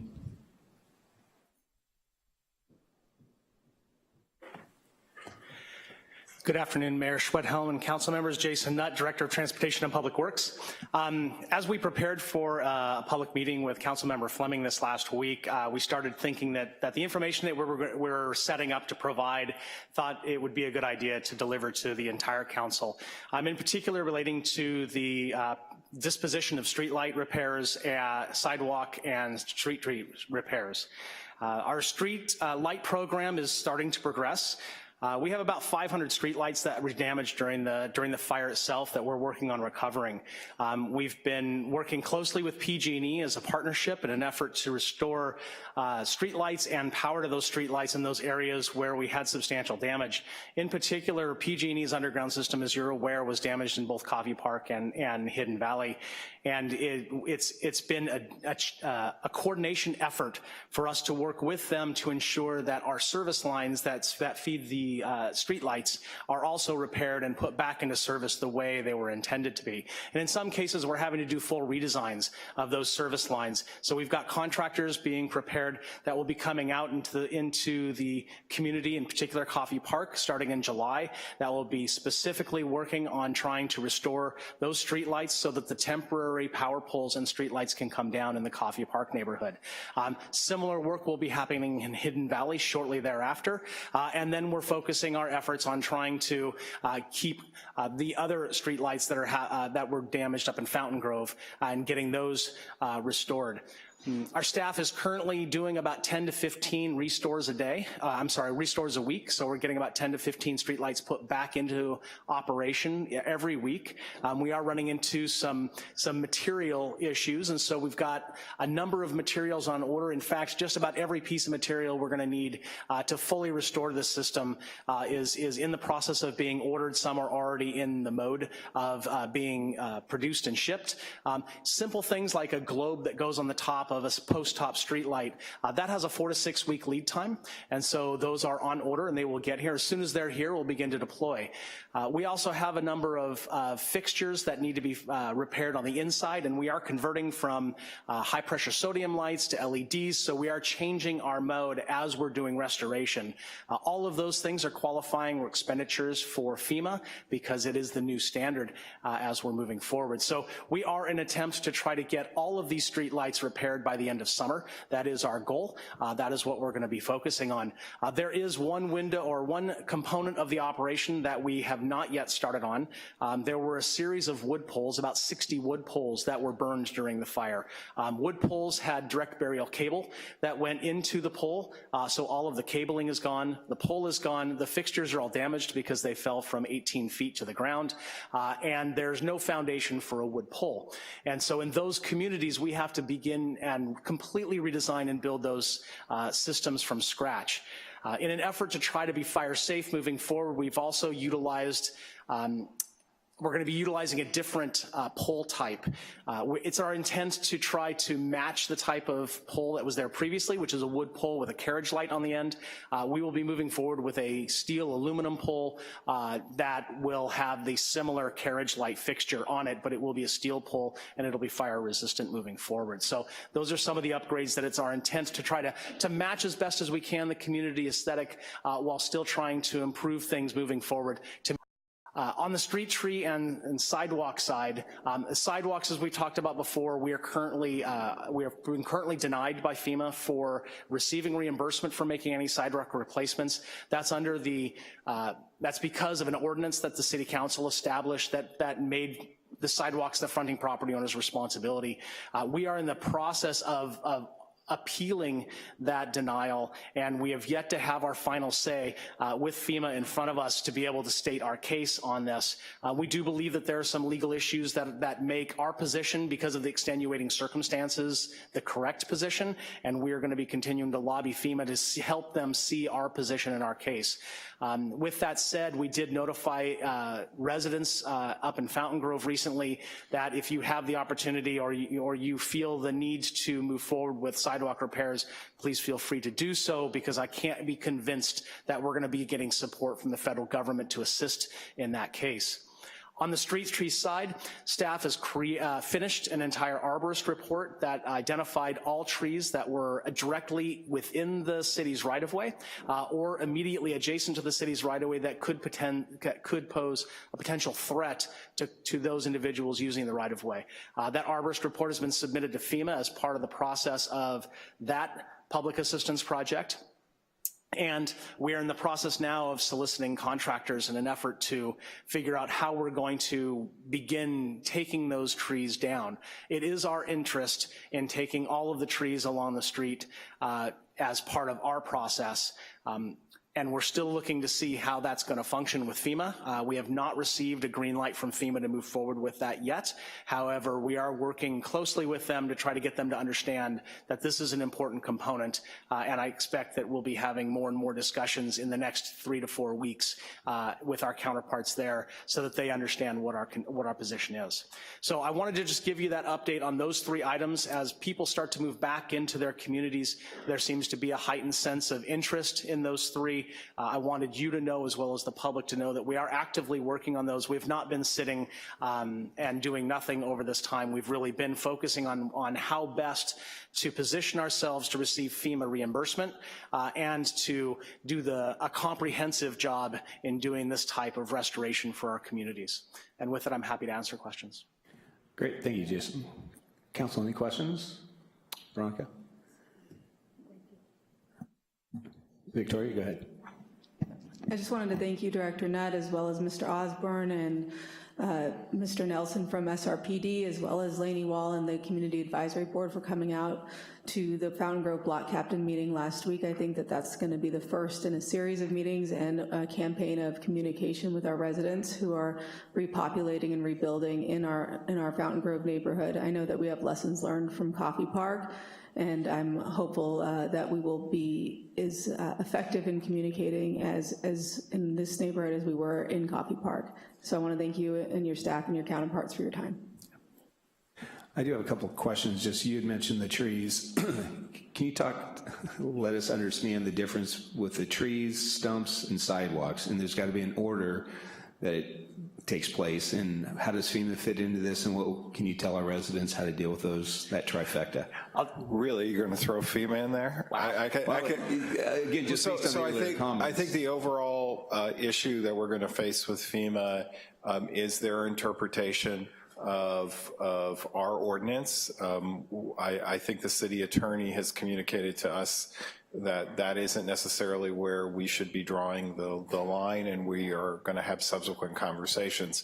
But I think just an overall issue, FEMA has taken an interpretation that those are the property owner's responsibility. We may have a different point of view moving forward. In fact, we do have a different point of view, but it is an iterative process, and so we're going through an appeals process. So that's the overarching statement, and now I'll let the director discuss the minutia. Yeah, so the street trees, actually, we've not received a notice of determination on the street trees. We are moving forward and proceeding as though this is a FEMA eligible project. We've only received a notice of determination on the sidewalks. On the street trees, there are 3 components to street trees that we're taking into consideration. So we actually have to divide our thought process 3 ways. There is a FEMA eligible tree. Those are trees of substantial size, substantial meaning they have 6-inch diameter trunk, 4 foot off the ground and greater. An ineligible tree is anything lesser than that at 4 foot from the ground. And so both of those trees have been separated into different lists. Then there's the stumps. FEMA in their protocols do not allow the removal of stumps, and thus the stump is exposed 50%. And in a fire, that doesn't happen unless it's exposed from the top because the tree burned all the way to the ground. So all 3 of those specific pieces are ones that we are incorporating into our bid process. We're treating FEMA, or we're working with FEMA with those as individualized projects, and we are talking to our staff as to how we would address those in different ways depending upon the type of feedback we get from FEMA. Great, thank you. I know it's very detailed, and I know city staff has been working on this. It's not as easy as I think a lot of people think. Just cut the tree down and we're done. Much more complicated. We also talked about how different areas are now being repopulated. What would residents who believe that one of their neighbors, let's say it's still a vacant lot, has a burned out tree, so now it's a private property, not public right of way, what should they do if they feel that tree is a hazard to their own yard, house, property? Yeah, I might look to my counterpart, Gabe, if he wants to come back down. If they believe there is a question or concern, and Gabe might be able to correct me. I mean, first, they can contact somebody here and we will help to navigate that. Ultimately, there may be other places like their insurance company or code enforcement that would help justify that, but Gabe. So there's a few different situations that could potentially present that risk. So obviously there's a vacant lot with a tree and no active building, and that's a little bit of a different situation than if there is active building. So typically on those vacant sites, if they have some level of surface movement, if there's a building permit, we will work with the contractor to expedite the removal of that tree if it's interpreted to be a threat to the adjacent property owners or the public right of way. The more challenging situation is obviously if the lot is vacant and inactive. Tracking owners because parcels have changed. In some situations, we have utilized code enforcement for that. That is normally outside of the fire rebuild, the tactic to do that. What we're looking at is a more kind of collaborative solution to figure out holistically how to deal with all of the trees. So there's a lot of discussions happening right now. We do not want to bog down our code enforcement team. We're trying to figure out how our rebuild team can help with that. Properly identify the trees and properly identify the threat. More and more questions do arise as the building happens. So we're looking at that now, and hopefully hopefully we'll be able to develop some solid solutions in the next few weeks, because we're getting into that fire season with the level of activity increasing, as well as the level of occupancies increasing. So we also have an outstanding hazard mitigation grant that is to address this issue. Our understanding is that currently it's been passed on from the state to, that's how the process works, the state to the federal government for review. But we're looking actively at what iterative steps we might take without jeopardizing the grant and its status. So it's an active, ongoing conversation. And also, as we've now completed the public right-of-way evaluation, we're going to be looking at public properties in the same way that we're asking private citizens to do. Great, really appreciate that information. Council, any other questions? No, thank you for the reports. All right, item 9, City Manager, do you have a report for us today? Bear with me just a second. From Recreation and Parks, the Recreation and Parks Department hosted their annual Senior Expo at the Person Senior Wing this past Saturday. 56 vendors shared resources, demonstrations, health screenings, nutrition, safety, and travel tips to 400 seniors. 7 sponsors supported the event, including 2 major sponsors, Via Capri and Sutter Health. Community engagement. The Office of Community Engagement's Violent Prevention Partnership hosted the 3rd annual Parent Engagement Month, a series of trainings and educational opportunities delivered to parents of high-risk youth to strengthen families and build safe communities. The April 2019 lineup included trainings to Santa Rosa City School District English Learners Advisory Committee and Lawrence Cook Middle School's Parents Club, a community policing workshop with SRPD in the Roseland area, and a family engagement night in the South Park area. Thank you. Great, thank you. Madam City Attorney, do you have a report for us? I do. I have the quarterly report of litigation and settlements. I would note that we had no settlements in the first quarter of this year. We did, however, resolve 3 of our cases at no cost to the city. That included a summary judgment and a wrongful death action, a dismissal of a claim for personal injury, as well as a dismissal of a negligence claim. Again, those 3 cases were at no cost to the city. So our pending litigation list includes 14 cases. 8 of those cases are scheduled for trial before the end of this year. So there's a lot of work going on in those cases. In all of the cases, discovery is underway, and in several of the cases, we're engaged in some rather detailed and lengthy settlement discussions. I'd also note that that list is primarily the cases in which the city has been sued. The city is a defendant. What is not on the list are some of our cases where the city is the plaintiff and suing others. So most significantly is the PG&E litigation, and that is moving forward both in the bankruptcy court and before the CPUC, and particularly the CPUC proceedings are very active at this point, so our folks are engaged in all of that. List also doesn't include our code enforcement cases. We have a number of code enforcement cases, including 3 active receiverships at this point, another couple probably in the works. This also doesn't identify some of the shorter matters that we address, the weapons issues and the pitches motions, and we have quite a few of those as well. In terms of new claims that were filed in the first quarter, we have 8 new claims, including 5 personal injury cases or claims, 2 claims regarding police actions, and 1 claim regarding to a fatal traffic accident. So we will be addressing those and working with risk management on those claims as well. And happy to answer any questions. Great, thank you. Council, any questions? Seeing none, thank you for that report. Statements of abstention by council members. I'll be abstaining from item 12.4. Any other abstentions? I'll be abstaining from the boards and commissions conversation earlier today. Alrighty, Mayor, council members reports. Who would like to start?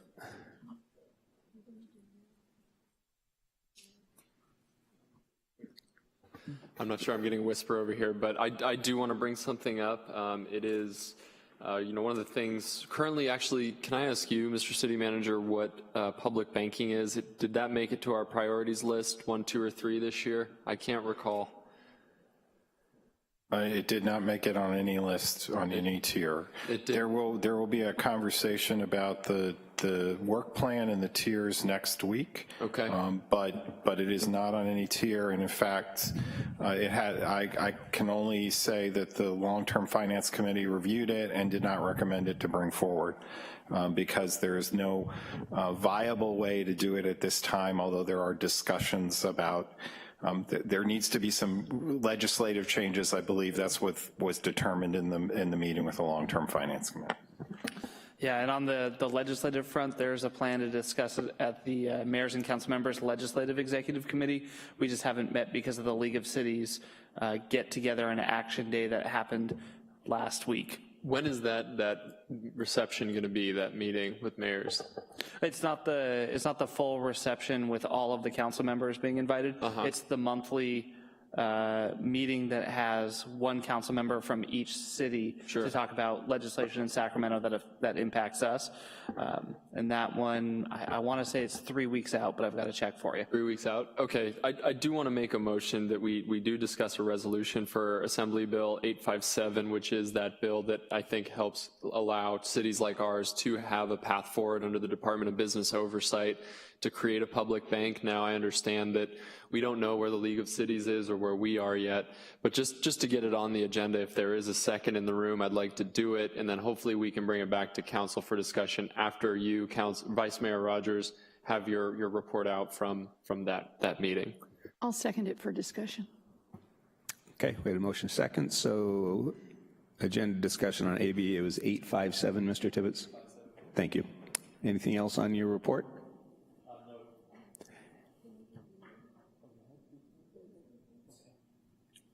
Sorry, that was the whisper. Okay. More to follow. Go ahead. I will give an update on the Renewal Enterprise District, which Councilmember Combs and I are a part of, and she's the vice chair of the RED. We started to, what we've been working on, starting with our first meeting, is honing in on what the criteria is going to be that this RED really looks at to help spur housing creation. Two important things that this council needs to be aware of. One is that we sent a letter to the state of California and Governor Newsom's office requesting funding assistance to help kickstart the Renewal Enterprise District. He's been pretty upfront that he wants to see entities like this exist, remove regulatory barriers, but also create the right type of housing that California is looking for. And we felt like this was in lockstep with that, so we've sent him a request, and I'm sure Assistant City Manager Guin will update us on if and when that funding comes through the hopper. The second big one that we went over in the Renewal Enterprise District was discussion of an enhanced infrastructure finance district.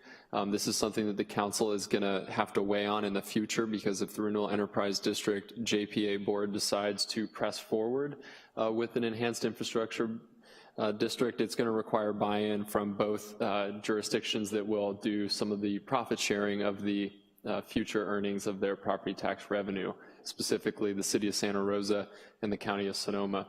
There were some examples of what the revenue sharing would look like, but no commitments or even conversation really went into that detail. So we're just getting ideas at this point, and either I or Councilmember Combs will continue to keep you updated on those meetings. Just as an addition, at some point we will need to talk about if we have EIFD dollars, tax dollars for the tax increment. At some point we will have to decide how much or what percent will we put into the RED housing fund for the JPA. And I think that rises to the kind of decision that we need to bring to you all. And I'm hoping that we can count on staff to do some presentations on that so that it's really clear what our options are and what our long-term consequences will be. And I had asked the city attorney a question about this. Is that?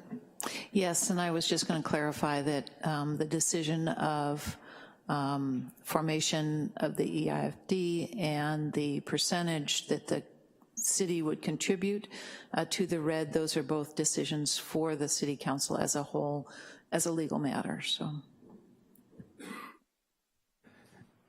Done with the report? Ms. Combs, are you done? I'm done with his report. Did you want to make a report?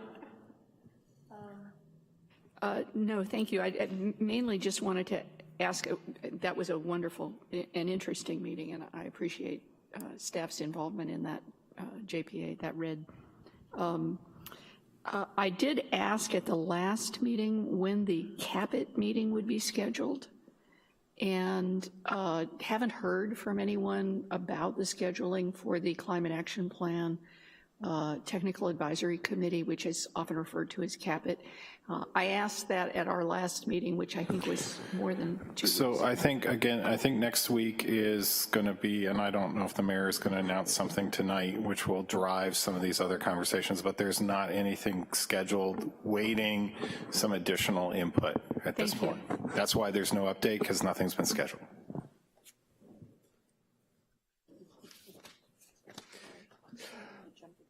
Was that it? That's it. Okay.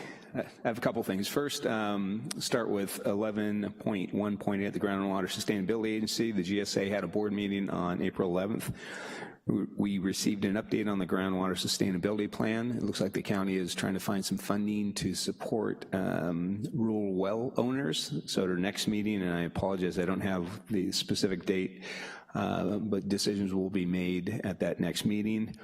And the only specific vote we took, or one of the specific votes we took, both Linda Hopkins, who's the current chair, and I, who am the vice chair, were both elected by your peers for another one-year term on the GSA board. And then on item 11.1.9, Homeless System of Care, our Leadership Council. In this chamber, we had a meeting on April 17th. It was a continuation of our March meeting where we decided approximately $14 million in funding. So I don't have all the different agencies and projects that were funded. It is somewhat of a moving target. I'm not 100% sure as what the board did today to see if those funding levels remained, but on the home Sonoma County website, all of those funding decisions are posted.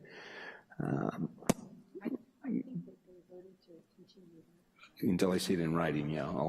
So.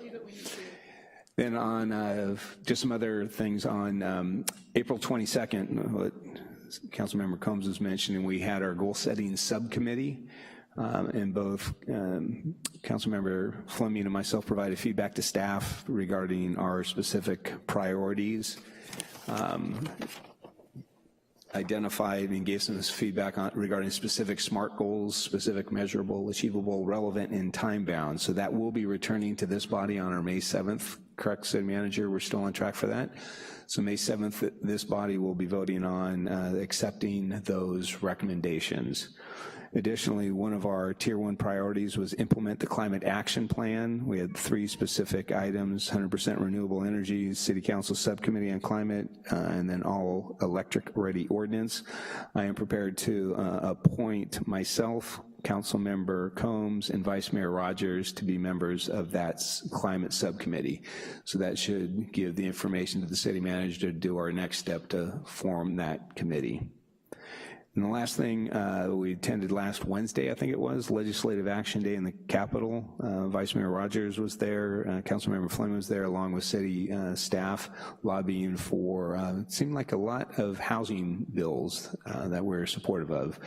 So it was a great opportunity for connecting with our legislators, but also other city council members. League of California Cities sponsored a couple of different presentations. So it was great to talk about items of similar interest. And I appreciate the city manager and your staff for coordinating that busy schedule, and for Vice Mayor Rogers getting us in on an unscheduled visit. That was great. Okay, any other reports? Seeing none, moving to item 11.2.1. This was, I believe, my item to receive direction. I'm looking at our city clerk. Oh, you're right, George, my bad. One card on 11.1, George Uberti.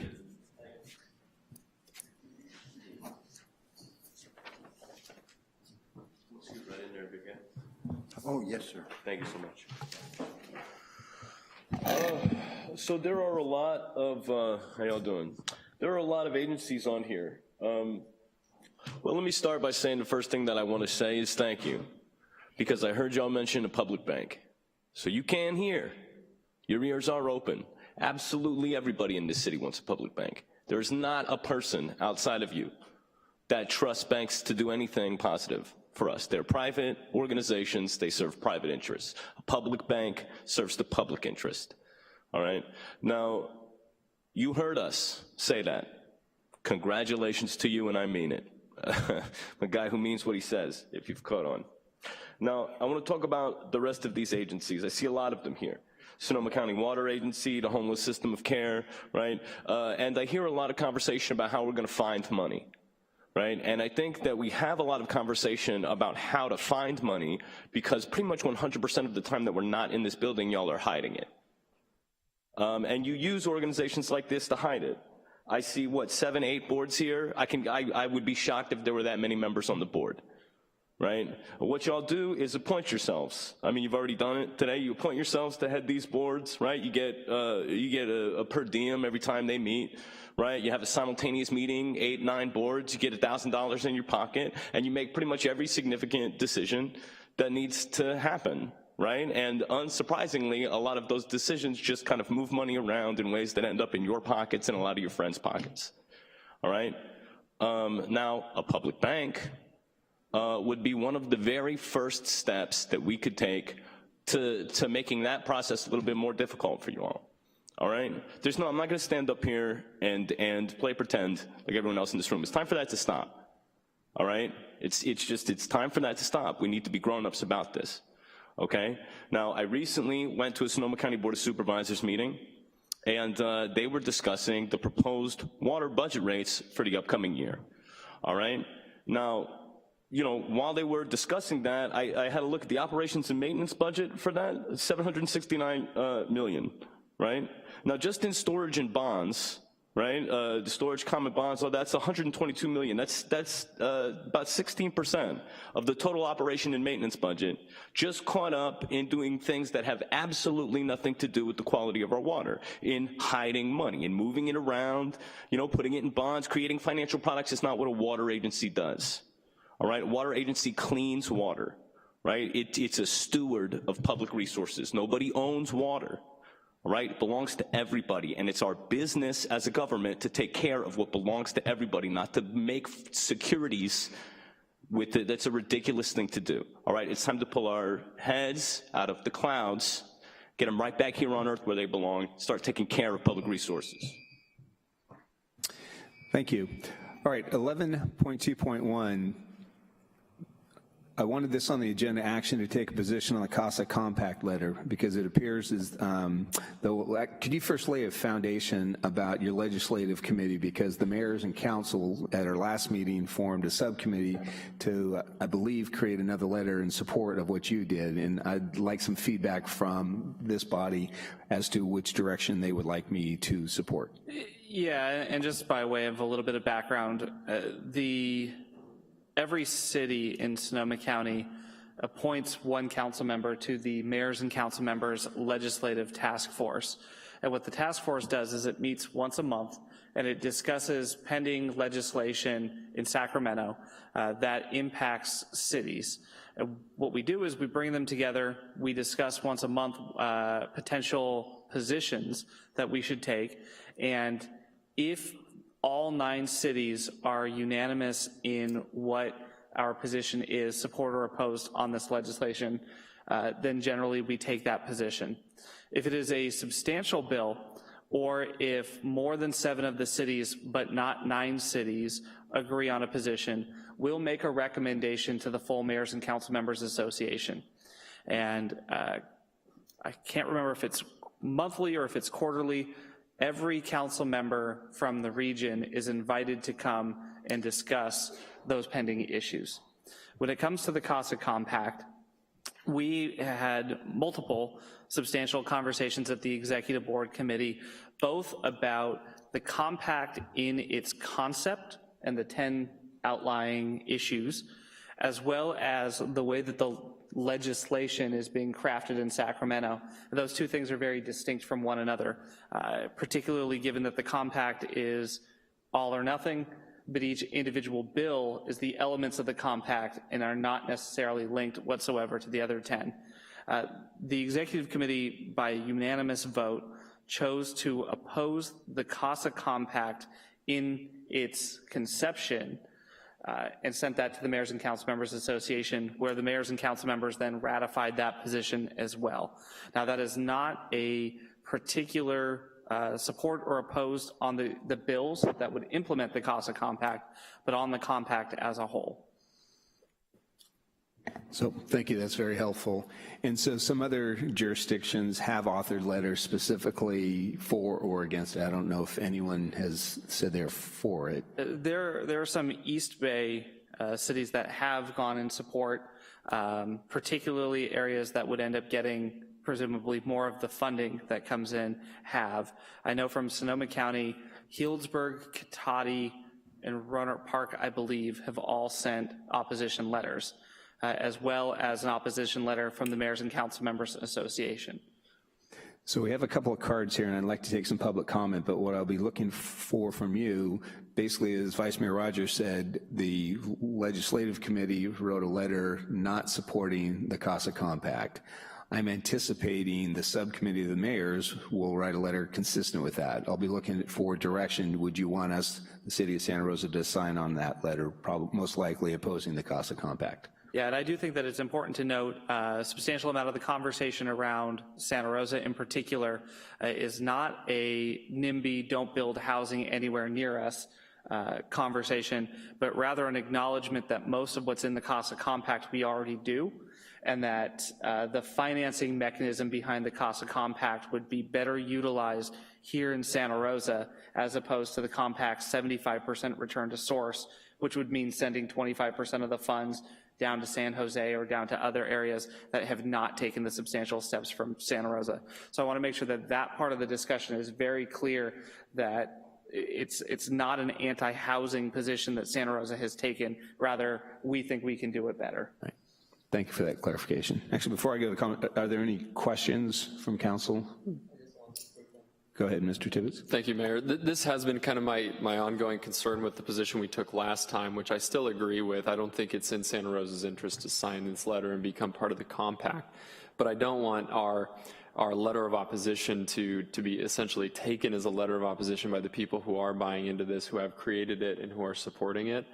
So in your mind, or at least Vice Mayor Rogers, what I'm hearing is that there is a way to effectively say, respectfully, Santa Rosa needs to march to the beat of its own drum up here with the Renewal Enterprise District and other initiatives, but we support what you're doing down there, or we can support the bills effectively just individually on a come-as-they-go basis.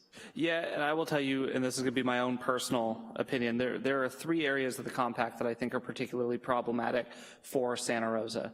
One of them is the financing, to make sure that the dollars that are generated here actually come back to projects that are here. Mm-hmm. The second is that we've taken the time to have these hard conversations with the community about what growth and development is going to look like, and we've tailored it to our approach. It wasn't a top-down, one-size-fits-all approach. I think we all would agree that what works in San Francisco doesn't necessarily work in Cotati, and we've been more nuanced in Santa Rosa to fit our community.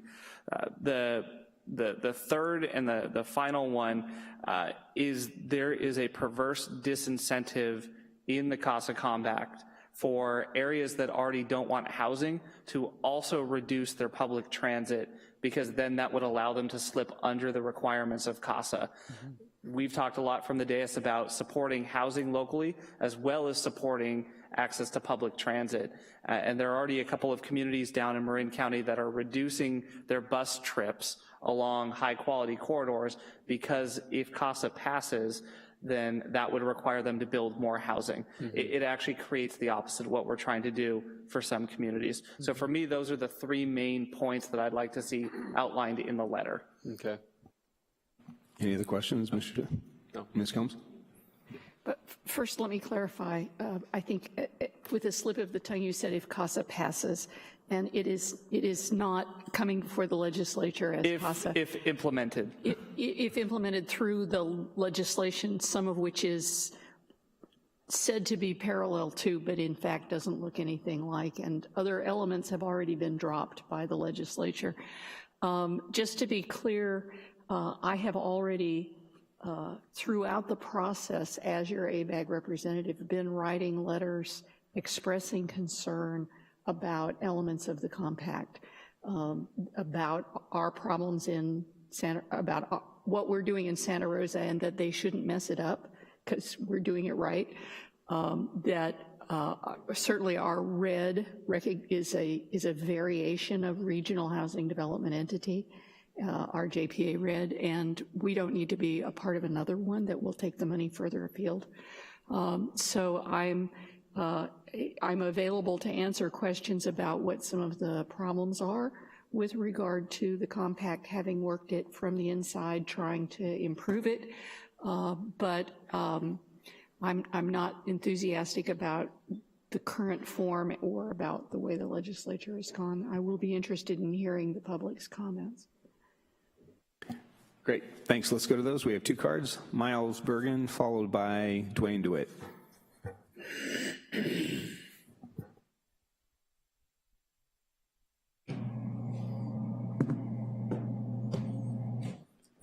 Hi, Mayor Schwedhelm, members of the council. I'm Miles Bergen from Southwest Santa Rosa.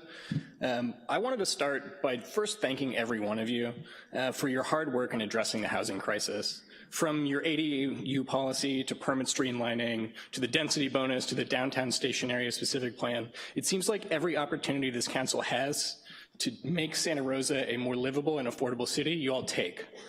So with that said, I was a little surprised and more than a little bit disappointed by your reaction to the CASA Compact several weeks back. And I stand today to urge you all to treat this issue with the type of thoughtfulness and nuance that it deserves, and the type of thoughtfulness and nuance that I think is lacking from the letter from the mayors and council members. So the letter lays out 3 major complaints about CASA, many of which the vice mayor already talked about. A one-size-fits-all approach to housing, opposition to regional approach to housing, and a lack of outreach to the communities, especially up here in the North Bay. And I'd like to address each of them. First, with regards to outreach, it's true that MTC and ABAG didn't formally reach out to every municipality in the Bay Area, but it's also true that each and every meeting of the CASA Compact was covered by the Brown Act and was open to the public. Elected officials in Sonoma County had ample opportunity to go to meetings, make their voices heard, and get informed about the compact, but they didn't. Sonoma County also had multiple elected officials involved in the process. I mean, it seemed like every other week, Councilmember Combs was giving us a brief on the goings-on. Information is a two-way street, and the inaction of our elected officials is no reason to stop solutions to our housing crisis. With regards to the one-size-fits-all argument, not only has that issue already been addressed in the legislature, but it's the perfect example of why you should be lobbying on our behalf instead of rejecting the compact outright. Last week, there was a deal struck between Senator Wiener's SB 50 and Senator McGuire's SB 4 that would fix this one-size-fits-all approach, allowing lower minimum zoning requirements around transit in counties with less than, I think it was 600,000 residents. So the fact is, the legislative process is working, and I urge you all to use your voices to engage in that process and improve the compact. Finally is the issue of a regional approach. Now, while the author of this letter may want to point the finger at San Francisco and the South Bay, let's get a couple things straight. First of all, not only do housing shortages there make our housing more expensive here, but we're falling short too. Despite all of your best efforts, and again, I have no doubt that every single one of you takes this problem seriously, what you have done so far is yet to work. According to the most recent RENA numbers, we've only permitted 2% of our below market rate allocation. The status quo clearly isn't working, so it's time that we find something that does. So I ask you to step up. I ask you to do right by the young people of this community. I ask you to do right by the working and middle-class families who have been forced out of our community en masse. And I ask you to put aside the politics of provincialism, support what the CASA Compact gets right, and use your voices to improve it for all of us. Thank you. Dwayne DeWitt.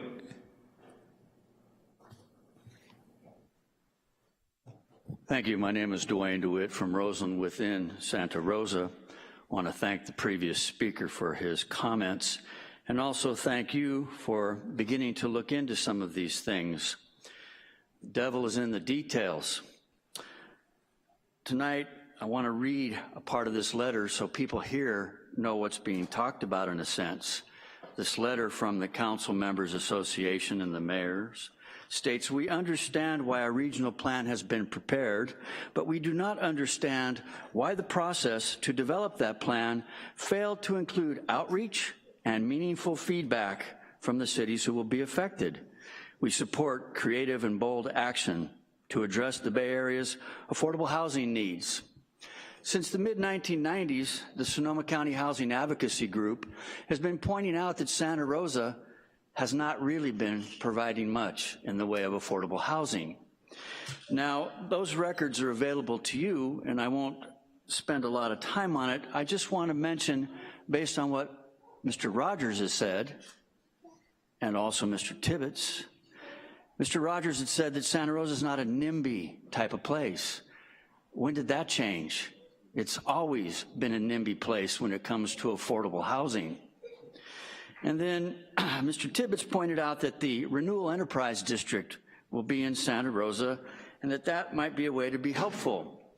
Well, you need to know that there was a Rosa Redevelopment Project area founded in 1984. It was 264 acres. It had a joint powers authority agreement between the city and the county, which may still exist.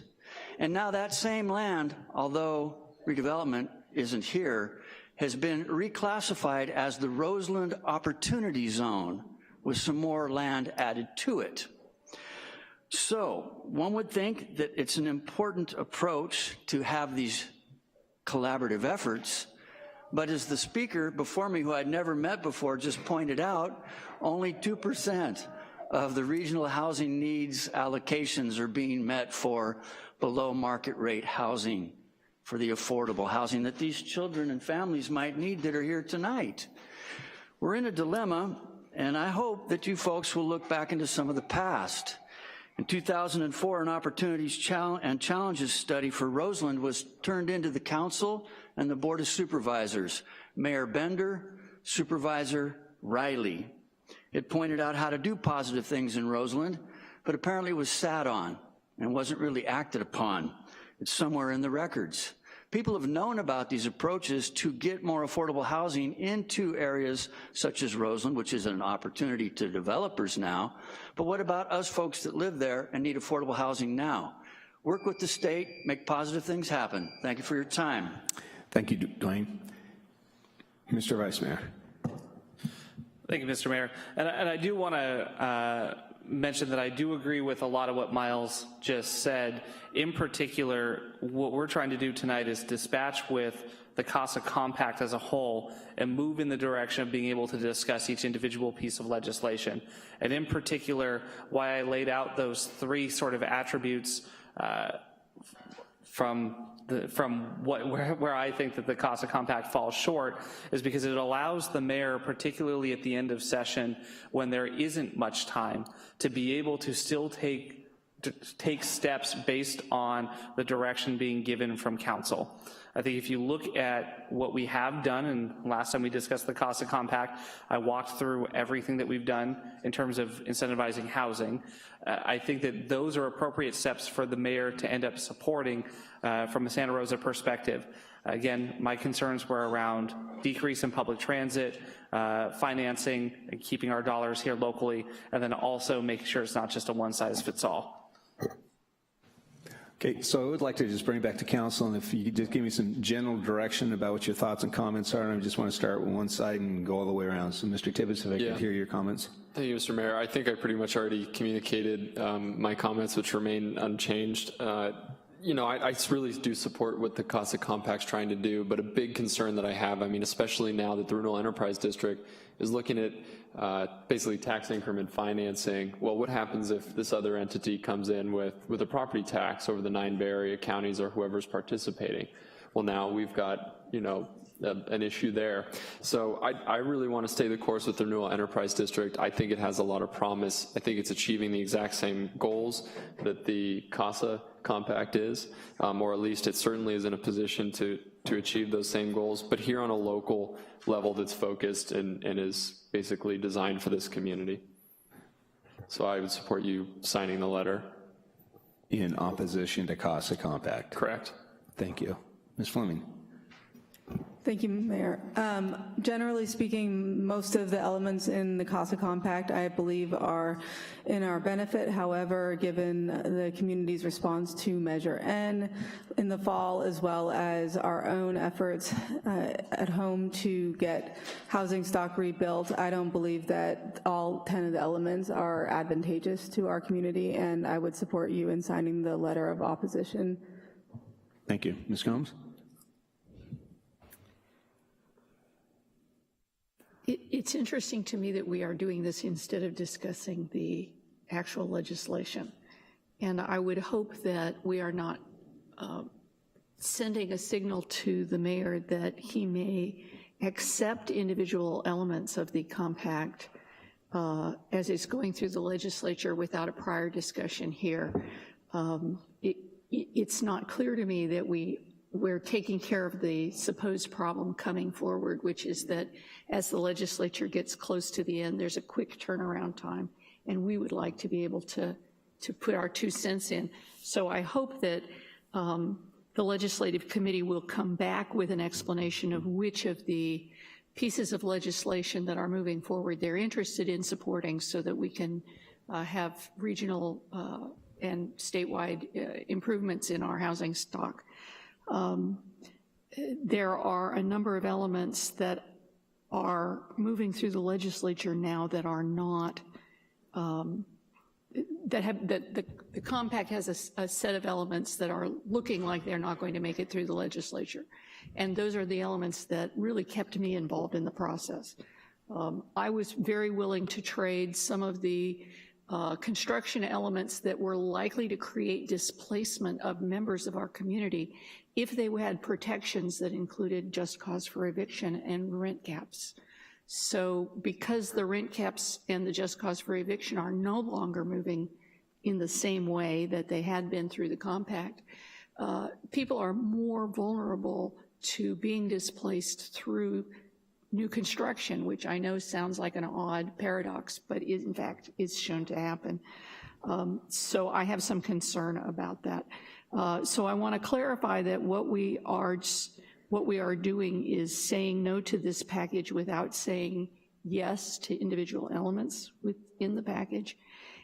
Because from my point of view, the fact that it was a package was why I was working on it.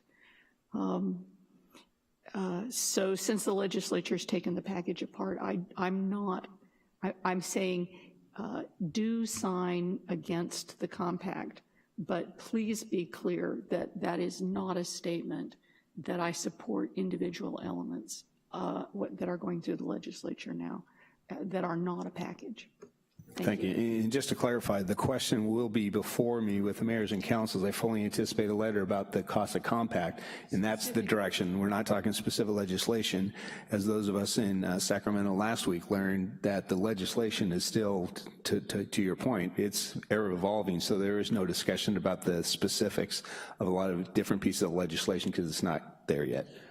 And if it's helpful, I've already not signed the compact for our region, so it feels redundant. Yeah, and if it's helpful, just for a little bit of additional context too, where we're at in the legislative session is we're now beyond policy committee for fiscal bills. The deadline is, I believe, this week. It will all go into the fiscal suspense file in the first house, and then you have what's called the House of Origin deadline, which means that all assembly bills have to be to the Senate, all Senate bills have to be to the Assembly. It's also the great barrier that filters out a lot of legislation in Sacramento. Because these will all be bills that are working their way completely through the legislative session, that means probably the beginning of August is about when we'll start to see which bills have completely died and which bills actually have a chance at passing related to the CASA compact. So what I can commit to the council is through the Mayors and Council Members Association, I am more than happy to give you all monthly updates on which bills are still moving that we would eventually need to give more rigid direction to the mayor on as we approach the final days of session, and let you know which bills have actually been killed and we don't actually have to waste time discussing. While you're rolling, you just want to finish your comments. What direction would you have? Yeah, I think my direction was pretty clear. Mr. Sawyer. Thank you, Mayor. I agree with moving forward with the letter. I know there's a lot of work that's going to be going on in Sacramento anyway. There are a number of things on the compact that I am uncomfortable with, not just 3, but I know that there's a great deal of conversation is going to be had regarding the funding mechanisms. Those are hardly worked out, so this is nothing that's going to happen tomorrow. And I appreciate your willingness to keep us up to speed on what's going on in Sacramento. So I'd be willing to, even though it does not necessarily address all of my concerns, I think sending this message of caution and concern with this letter from the mayor, I think it at least puts them on notice that we are not embracing this entirely. Thank you. Thank you. Mr. Olivares. Thank you, Mayor. I think considering where we are and what we know today, I would support the letter of opposition. All right, thank you. So direction is pretty clear. Just from my own perspective, I thought this was a letter writing campaign we should stay out of until the legislation comes through, because we're far, as Mr. Rogers said, probably August we'll get more concrete details. But I do appreciate all the feedback, and I think the more times we have these conversations from community members who choose to listen and pay attention to these discussions, is very helpful that there's no surprises. All right, next on our item, 11.3.1. Ms. Combs, this is your item. So if I may, Councilmember Combs, this will be at next Tuesday's meeting. There will be a Tier 1 priority discussion, and then there will be a calendar attached. What I can say is that in that calendar is a scheduled date that the committee reviewed for this item.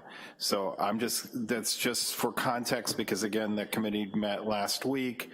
There was a review of this particular item, and there is a date. It's just, the date is, the calendar in general and the plan are up for discussion next week, just for that context. So let me clarify.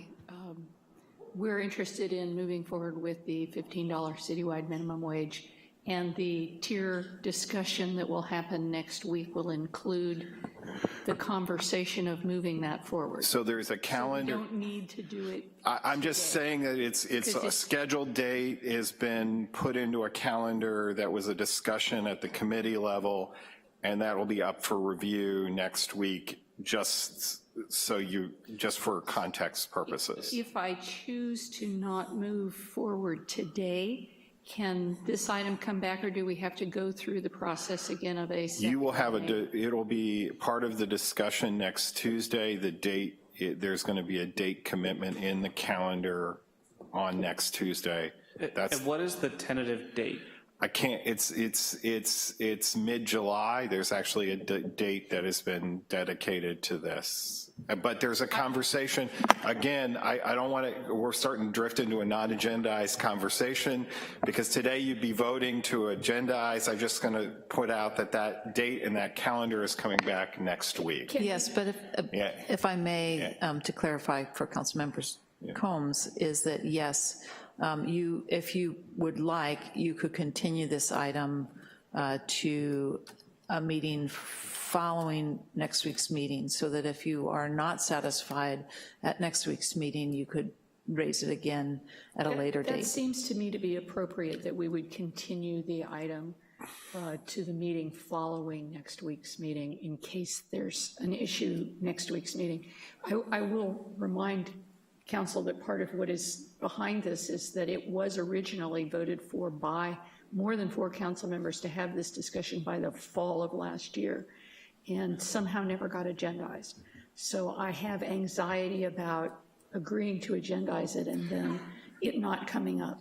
And that's understandable, but I just wanted you'll see a full calendar of dates, you'll see a schedule and some deliverables, and that may be the context under which you want to look at that. If I move to continue this, do the individuals who have come to speak to the item, are they allowed to speak today? Okay, I'm hearing yes, so I will That would be, it would be up to the mayor's discretion to allow, but normally when we continue an item, we do not take public testimony on that item. We would wait until the continued date. I just see people here with, I suspect here with kids, and wanted to make sure they could, and I appreciate the mayor's forbearance in hearing folks. Mr. Rogers. Thank you, Mr. Mayor. I wanted to make sure I translated and make sure that I heard correctly and that the public hears correctly. So if we voted to move forward today, what we would be doing is agendizing a discussion about what day we're going to hear this item. And regardless, next Tuesday, we're having a discussion where we can vote on what day we're hearing this item. Well, again, we were going to publish a calendar. You'll have that discussion. One of the things with the calendar is what the impacts. This is where we figured to have a conversation in light of everything we have to go through, and so there is a calendar. I wanted you to be able to see that calendar. So instead of, I think part of what the mayor had wanted to do was to understand if we move something forward, what the ramifications of moving something forward would be. So what else would get delayed?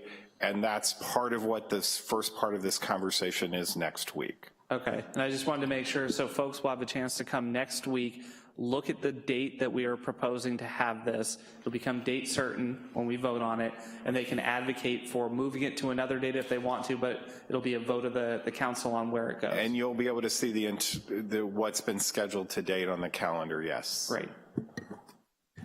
Are there any other comments from council? Okay, I do want to allow the folks that have showed up to comment on this item, and then I'll bring it back to the council for our next steps.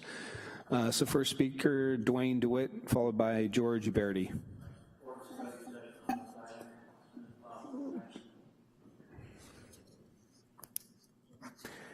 George Uberti, followed by Maria Garcia.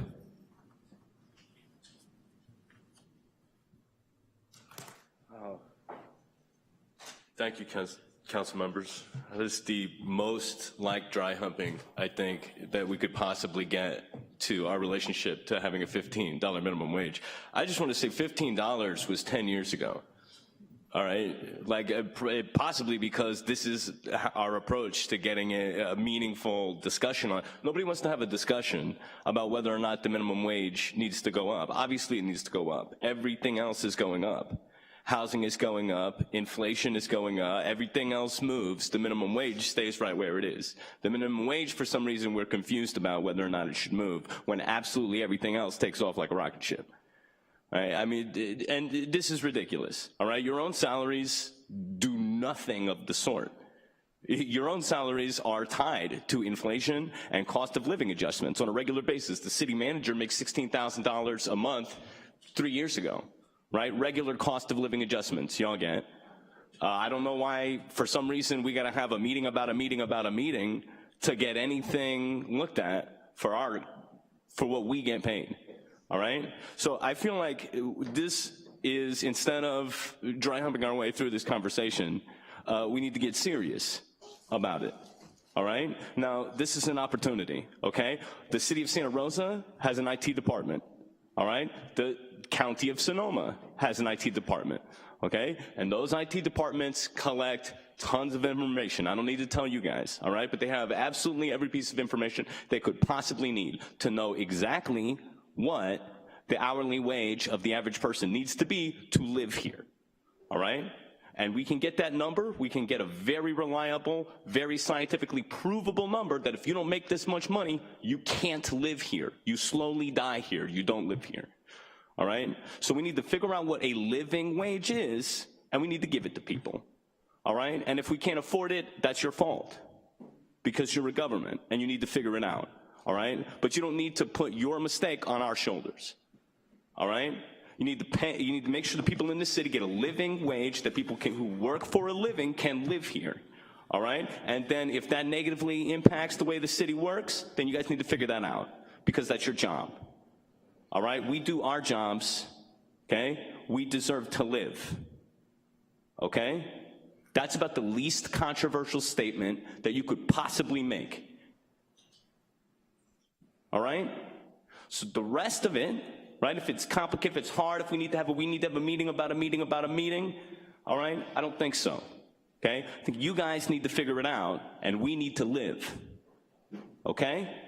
And anything short of that is you slowly killing us, and you don't get to do that. All right? It's not what government is. Please figure it out. Thank you.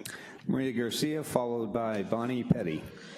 Good evening. My name is Maria, and I am the lead organizer of North Bay Jobs with Justice. So North Bay Jobs with Justice urges that the city, the City of Santa Rosa to agendize a study session that is proposing $15 minimum wage, but no later than June 18th. Why? Because, as Julie Combs mentioned, the majority who voted for to agendize the study session, remain in City Council. They said that they were going to, choose a date to have the study session, and of course, I guess that happened. Second, the North Bay Labor Council and North Bay Jobs with Justice and the Alliance for a Just Recovery have introduced minimum wage legislation simultaneously to 6 cities in the North Bay, including Novato, Petaluma, Sebastopol, Cotati, as well as Santa Rosa and the City of Sonoma. Our intent is to establish a $15 an hour regional minimum wage, phasing in by 2020, 3 years earlier than the state minimum, which reaches to 15. So we would like all 6 North Bay cities to move forward on similar timeline and to implement comparable minimum wage legislation. Sebastopol, the City of Sonoma, Petaluma, and Cotati have completed minimum wage study sessions. And the City of Novato is scheduling to hold a study session within the following months.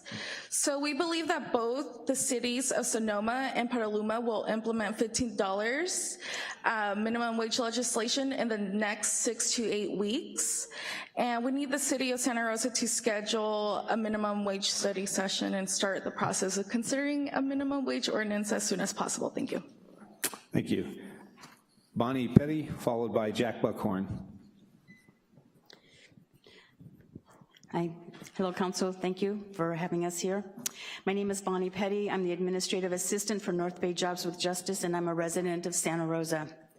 Following up on my colleague Maria's comments, I'd like to offer some additional reasons why Jobs with Justice is urging you to agendize a study session on the minimum wage ordinance as soon as possible. July seems like a long ways away. To begin with, approving a $15 citywide regional minimum wage relates directly to the city's top-tier goals this council just recently set. Those goals are addressing the affordable housing crisis and the climate crisis. We do not believe there is a single proposed policy that can adequately address either of these crises. The city must develop comprehensive, multi-pronged plans to address both the housing and climate crises. According to our report, the State of Working Sonoma 2018, which each of you have received and is available on our website at northbayjobswithjustice.org, between 2000 and 2016, median rents increased by 24% in Santa Rosa, and then rents jumped by more than 35% immediately after the Tubbs fire. However, during that same period of time, median renter household income increased by only 9%. Making matters worse, federal and state funding for affordable housing in Sonoma County has been slashed by $42 million every year since 2008, a reduction of 89%, and I'm sure none of this is news to you. But to address the affordable housing crisis, we must simultaneously increase state and local funding for affordable housing and raise the wage floor, because this can happen immediately. Housing takes years. Our proposed $15 minimum wage law will affect more than 25,000 workers in the city of Santa Rosa, and raising the minimum wage is the fastest way to make housing more affordable for these renters. When phased in to $15 by 2020, the household income of each affected worker will increase by $2,900 per year, according to the UC Labor Center. Further, raising the wage floor will help to close the jobs housing mismatch while cutting the commute times and traffic congestion. In a 2015 report, UC Santa Cruz geographer Chris Benner studied Bay Area commuting patterns from 2008 to 2011 and found that newly hired low and mid-wage employees were traveling farther to work than newer, higher-paid workers, and it's not too likely they're driving new hybrids. Transportation accounts for more greenhouse gas emissions than any other sector of the California economy, and boosting the minimum wage is part of a comprehensive strategy to address the climate crisis. We are urging you to please agendize this study on the minimum wage ordinance as soon as possible. Thank you. Thank you. Jack Buckhorn. Yeah, good evening, Honorable Mayor Sweathelm, council members, and city staff. My name is Jack Buckhorn. I'm the executive director of the North Bay Labor Council. And I'm here to advocate on behalf of the study session for minimum wage. So I know time is a critical issue, but I think on this study session we can easily help address that for the following reasons. First, preparation for Jobs with Justice and the North Bay Labor Council have already commissioned a report by the UC Berkeley Labor Center about the economic impacts of a $15 minimum wage in the North Bay. It was published just last fall. Also, one of the UC Berkeley researchers can be here to go over the a summary of the report. Also, we've had attorneys for the California League of Cities have developed a comprehensive memorandum about the legal issues and best practices for cities considering municipal minimum wage laws, and the city attorney can review that. So a lot of that work has already been done. In addition, attorneys for Jobs with Justice have developed complete proposed language for our minimum wage law from where we've already had implemented in other cities, such as Cupertino, San Mateo, and Redwood City. There are 24 cities and 1 county in California that have implemented minimum wage law, and all are located in high-cost coastal California. San Francisco has mandated 15 by 2018. They're already doing it. 8 Santa Clara cities have approved 15 by 2019. 5 San Mateo cities have required 15 by 2020, and the city and county of Los Angeles, Santa Monica, Pasadena, and Long Beach have approved 15 by 2020. Numerous cities in the East Bay have also implemented $15 an hour citywide minimums. And most recently, the cities of Alameda, Fremont have approved $15 by 2020. It really is time for Santa Rosa to move forward and consider a $15 minimum wage and to play a leading role in the regional minimum wage campaign. And let me just stop and answer a couple of questions about why this hasn't been done already. I think you know, but I'll let the public know it's payback for the Labor Council not supporting the Measure H bond measure, and it's unfortunate that politics plays a role in some of these things. But that's what's happened. It's time to put politics aside and put people first. This is something that needs to be discussed, that should have been done years ago. It needs to be indexed. The lowest wage workers that live in Sonoma County are being driven out at an incredible rate, and we can put money in their pocket right now. Help them afford rent, help them pay groceries, help them buy insurance, maybe not have 4 families per home, maybe only 3, but you can do that. You can do it. It needs to be done. Put the politics aside, and let's talk about it. All we're asking is to talk about it. We need a date certain, and if we could do that, we'd be much grateful. Thank you. Thank you, Mr. Buckhorn. If I can just ask the city attorney, could you provide us with what options we have at this point? At this point, in terms of this item, you may either act on it, and this moves it to, you already had the motion and the second, so this is the time to set the minimum wage issue onto a calendar. I mean, it would be the request of the council to have that on the calendar. So you could take that action. You could continue this item until you hear next week's priority setting and work plan, and see if you are satisfied with that work plan, which, as the city manager indicates, does set a date for a hearing on a minimum wage measure. Or you could vote to deny it. So. Okay, thank you. Ms. Combs. Do we need to vote to continue, or can I simply request that we continue it? You can request to continue it, and the mayor has the option to agree to that continuance. So. I think I would request to continue it. Sounds good to me. Thank you. All right, thank you. Thank you for coming and speaking. We'll see you all next week. All right, item 11.4. Several of us interviewed 2 folks for the Bicycle and Pedestrian Committee, and I've asked the city clerk to actually just do a roll call vote. Since we only have 2 options, we'll just go through the council to see which of the 2 is their preference? Madam City Clerk. Thank you. The two applicants are Denise Deneau and Janet McCulloch. I will do a roll call vote. Please vote for one candidate. Councilmember Combs? Denise. Councilmember Fleming? Denise. Councilmember Olivares? McCulloch. Councilmember Sawyer? Vice Mayor Rogers? Denise. Mayor Schwedhelm? Denise.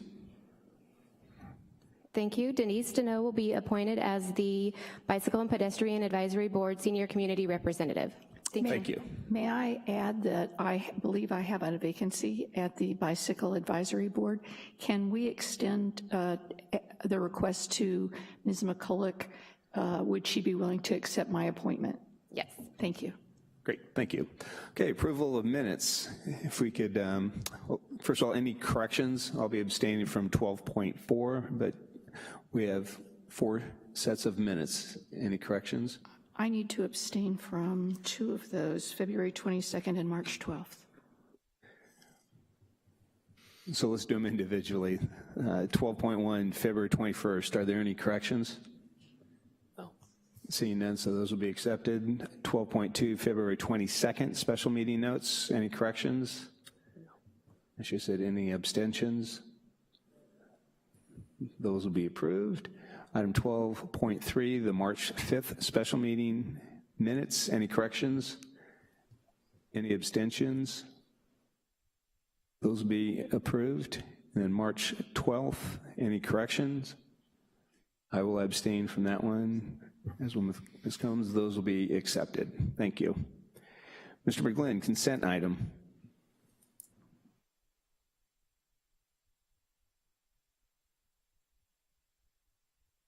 Item 13.1, resolution authorizing the filing and execution of an application for funding from the Federal Transit Administration Low or No Emission Bus Program for fiscal year 2019 and appropriating any necessary matching funds. Any questions from council? Any cards? No cards. Mr. Rogers. I will move item 13.1 and waive further reading of the text. We have a motion and a second. Your votes, please. And that passes unanimously. Do we have any public comment cards on non-agenda matters? I'm sorry, say that again?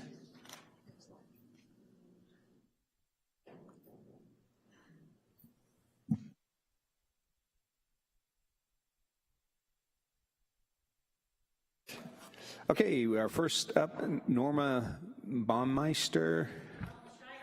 Okay, followed by Dwayne DeWitt.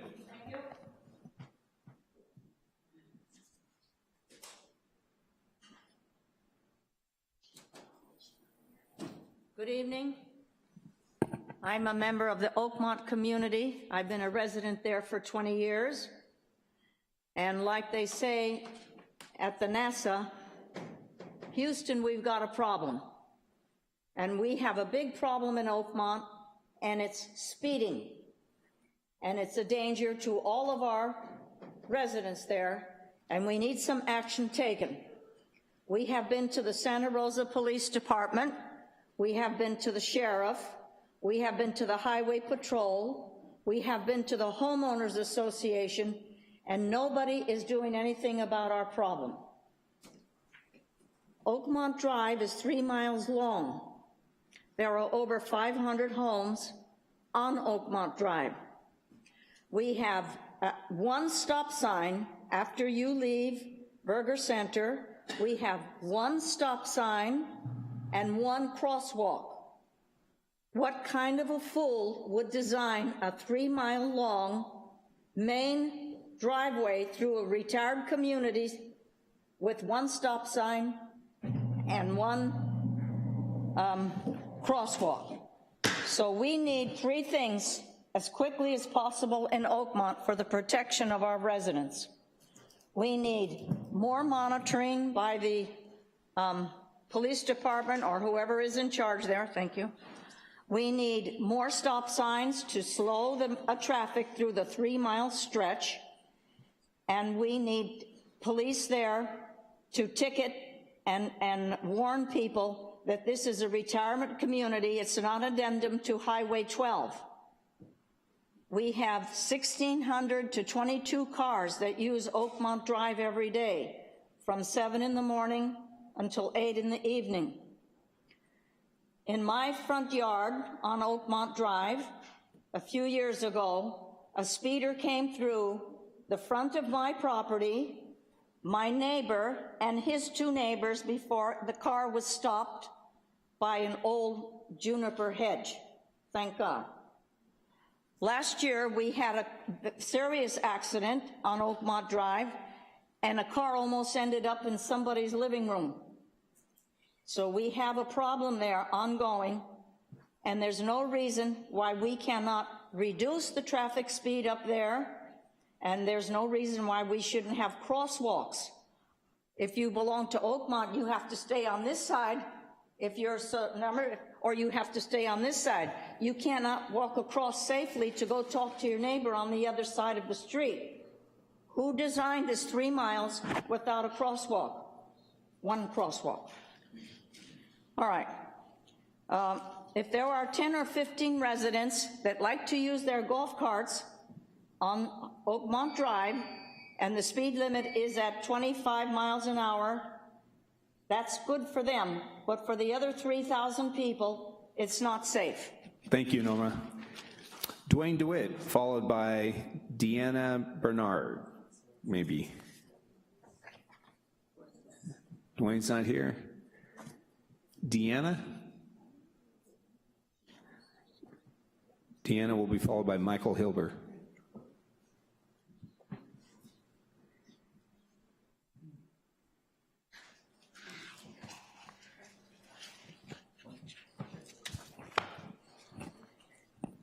Hello, City Council members. Thank you for your time and for your service. I have met a few of you this past month, and I appreciate you taking the time to hear my family's health detriments to cell tower placement near our homes.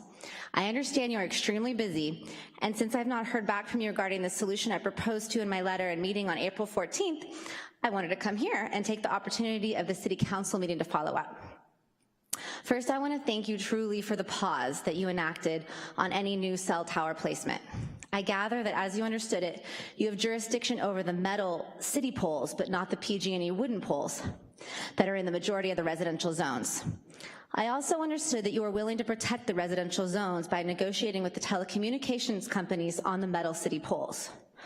So thank you for taking your residents' experiences, wishes, and health detriments to the heart and implementing a pause. The good news that I reported to you on April 14th was that a precedent was set with the recent California Supreme Court case with T-Mobile versus San Francisco, where it was ruled that the local authorities do have the right to determine uses of land in its jurisdiction regarding telephone poles, especially if they incommode the public. Therefore, we have a precedent that we can utilize legally to back us up on creating a zoning ordinance to protect residential neighborhoods from new small cell towers being erected. We are here respectfully to assist in any way we can as parents, homeowners, professionals, and residents of this wonderful city we call home in safeguarding our neighborhoods.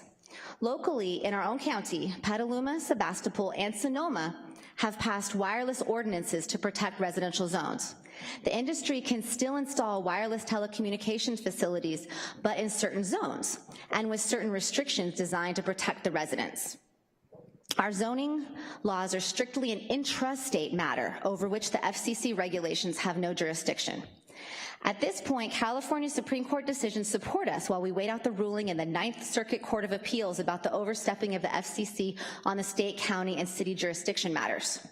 The reason time is of the essence is that once a tower is erected and the lines connected, the poles do become federal jurisdiction and we have no say. However, right now, we are dealing with solely the physical poles. It's intrastate and within our jurisdiction. Thank you so greatly for your time and service and support of our great city. And again, thank you for protecting my street and my home. I look forward to hearing back from you in sincerity and gratitude. Thank you. Michael Hilber, followed by Elizabeth Nealon. Michael Hilber, Santa Rosa. I've been finding a lot of these laying around in parking lots and what have you. This is a empty butane can. This one came from the Shuttered Sizzler restaurant near Farmers Lane. It was near some, empty 24-ounce beers and stuff like that. I've seen them, laying in the Food Max parking lot and Oliver's parking lot near the liquor store and amongst empty vodka bottles and what have you. What can these butanes canisters be used for? Well, you can extract hash oil with them. There's YouTube video that will show you how to do that. But I really think the most likely explanation is that used to refill the torch lighters, which are ideal for if you want to smoke methamphetamine, you get yourself a butane torch lighter. That's what I think they're being used for. And to support that, I have seen people under the influence of methamphetamine, like panhandling in front of fast food restaurants and what have you, not just aspirin, but wired, and exhibiting the characteristics of being very high on methamphetamine. So I'd like to say that, what do we think about this? My suggestion is that the best housing for methamphetamine users on the streets would be the county jail. It's a good place for them. And you should send a message to them that either stay off of drugs or get the hell out of Sonoma County, because we don't need methamphetamine users here.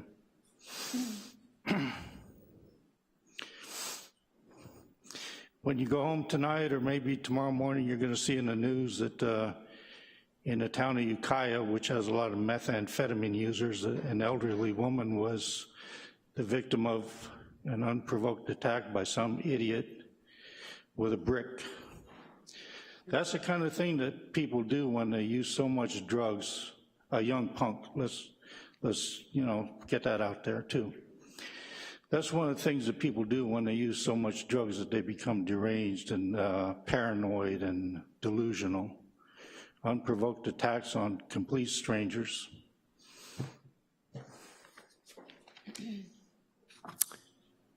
Thank you. Elizabeth Nealon, followed by Michael Swanson-Frank. Nice to see all of you.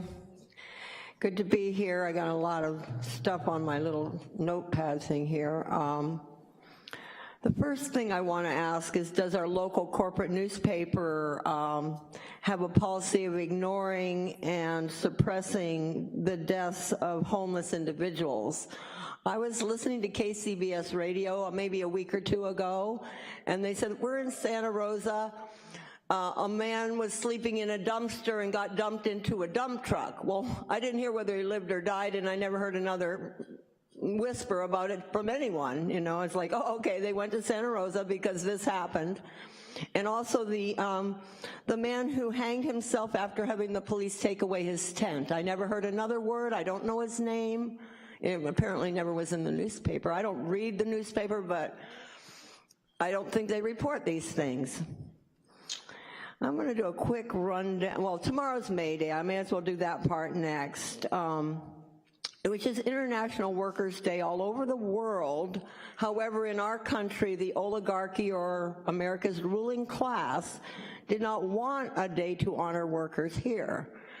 And I'll just announce that my friend Victoria, the attorney, Victoria Yanez, will be making a speech on behalf of a group called VIDAS, which stands for Vital Immigrant Defense Advocacy and Services. She'll be making a little speech tomorrow. We sat together and worked on it today. Yeah, and the Raging Grannies might be there. I'll be there, so whatever, for a little while. I want to do a quick rundown of comparing Santa Rosa Transit Mall to the San Rafael Transit Mall, Transit Center, which has been under great upheaval down there. They're putting the train right into their transit center. But they did in the past have 5 working payphones in that center, but when they redid the islands recently, they took the whole 4 of them out, and there's just the one on the building now. Of course, our transit center has no public telephone, but their bathrooms are also quite much more available than ours. Now, our own bathrooms at our transit mall are available 6 to 7:30 p.m., 6 a.m. to 7:30 p.m. on Monday through Saturday, and 9 to 5 on Sundays, compared to theirs, which I don't know when they open, but they're open till 10 at night, every night, which is much more cityfied, I think, you know, to have a bathroom, because we have buses here that start early and go late, and like on Sundays when our own buses don't start till 10:30 or 11, there's still Golden Gate buses going through, and earlier, much earlier, and like on weeknights at 7:30, we still have buses going through there till midnight, you know, and people coming up from San Francisco may have been on the bus for 2 hours. Oh, I guess I didn't get to the rest. Oh, that's enough, thanks. Thank you, Elizabeth. Michael Swanson Frank, followed by Sean Dreyer. Good afternoon, Honorable Mayor and City Council. I approached the council about 5 months ago, and in my 3 minutes time, I read a letter to you all from Congress of the United States regarding the Boy Scout sexual abuse cases, and more importantly, my historical case from 1958. In that letter, Congresswoman from Petaluma mentioned the fact that the work that I had been doing was going to pay big dividends someday, not in money form, but in humanitarian forms. And right about that time, the biggest case out of Portland, Oregon, where they had subpoenaed 70,000 pages of perversion files dating back almost 65 years. I asked during the period of time that I was processing my final police report, which is handled by the Marin County Sheriff's Department, and it wasn't such a big thing back in '58, but it turned out to be one of the biggest things. And for 40 years I had repressed these things that had happened, but the long and short of it is now the work that has gone on has opened up hundreds of Boy Scout cases that have been on hold across this nation. I haven't been able to do too much myself with some of the underlying circumstances that are going on, but the big thing for me was there's statutes, of course, and I wasn't really looking for too much out of that, and I certainly was not involved with any civil cases because of the statutes. What I had hoped for that someday that the BSA would come out with a survivor merit badge. And that's all I had hoped for. But in those 4 years, these last 4 years, we've seen wonderful changes taking place. And I can't tell you the hours that I have put in, and I am so proud of our Santa Rosa Police Department, the men and women, their efforts in some of these programs that are going around the community and things. It's a pleasure to feel safe in your community. I've had incidences when I was in trauma and wandering the streets of Santa Rosa talking to the clouds, and all of a sudden a couple of lady officers pull up and sit and talk to you for a few minutes and then say, you know, can we take you to the hospital? Do you want to check in? Do you want to do this? Or can we take you and Clarabelle home? Little Clarabelle is 10 years old now, and she visits that memorial bench there at the police department 3 times a week. My follow-up basically is there are a lot of cases pending. Give your utmost support to these men and boys that have had to endure this. There's a lot of great things that they need. Okay? Thank you so much. Okay. Sean Dreyer, followed by Kevin Conway. Hello, thanks for taking time to hear me today. We came here a year ago for the small cell deployment, 4G towers, and you guys were really responsive. I watched a telephone pole get replaced by my daughter's school just 80 feet away from the kindergarten classroom on Bonita Vista. And fortunately, it's still empty at the top. It's 8 feet taller, ready for a cell, but thanks to everyone's efforts, including yours, it didn't happen yet. There's an unknown pause for how long it's gonna last, but a year ago, in February, I heard about 5G, and I was like, wait a minute, 4G LTE is not even done. So I started researching heavily on what it was, and I watched Tom Wheeler, the FCC chairman at the time, I watched his speech, and he said, we're just basically gonna roll this out full speed ahead. We're not gonna wait for the standards. And he said in his same speech is, if someone tells you what 5G is, run the other way, because they don't even know what it is. And what's happening is they wanna just roll this out without any testing on health, and it's very controversial. I don't really wanna get into the whole back and forth thing, but my whole thing is that if they wanna test it, fine, but don't test it in our residential neighborhoods where we actually have a chance to take a break from it. Having a tower right out front of your home is not gonna be healthy. I mean, it's basic common sense. And I know that they've done a lot of lobbying, and a lot of people have financial incentives to go ahead and move forward with it, but I'm just asking if you guys could please consider it like Brussels did in Mill Valley and Sebastopol and Petaluma. They all changed zoning to at least prevent it from going up in residential neighborhoods. That's the very minimum that I would like to see. There's gonna be a tower every 300 feet in the end because each carrier needs their own. They only go about 1,000 feet, and so that's like every other telephone pole.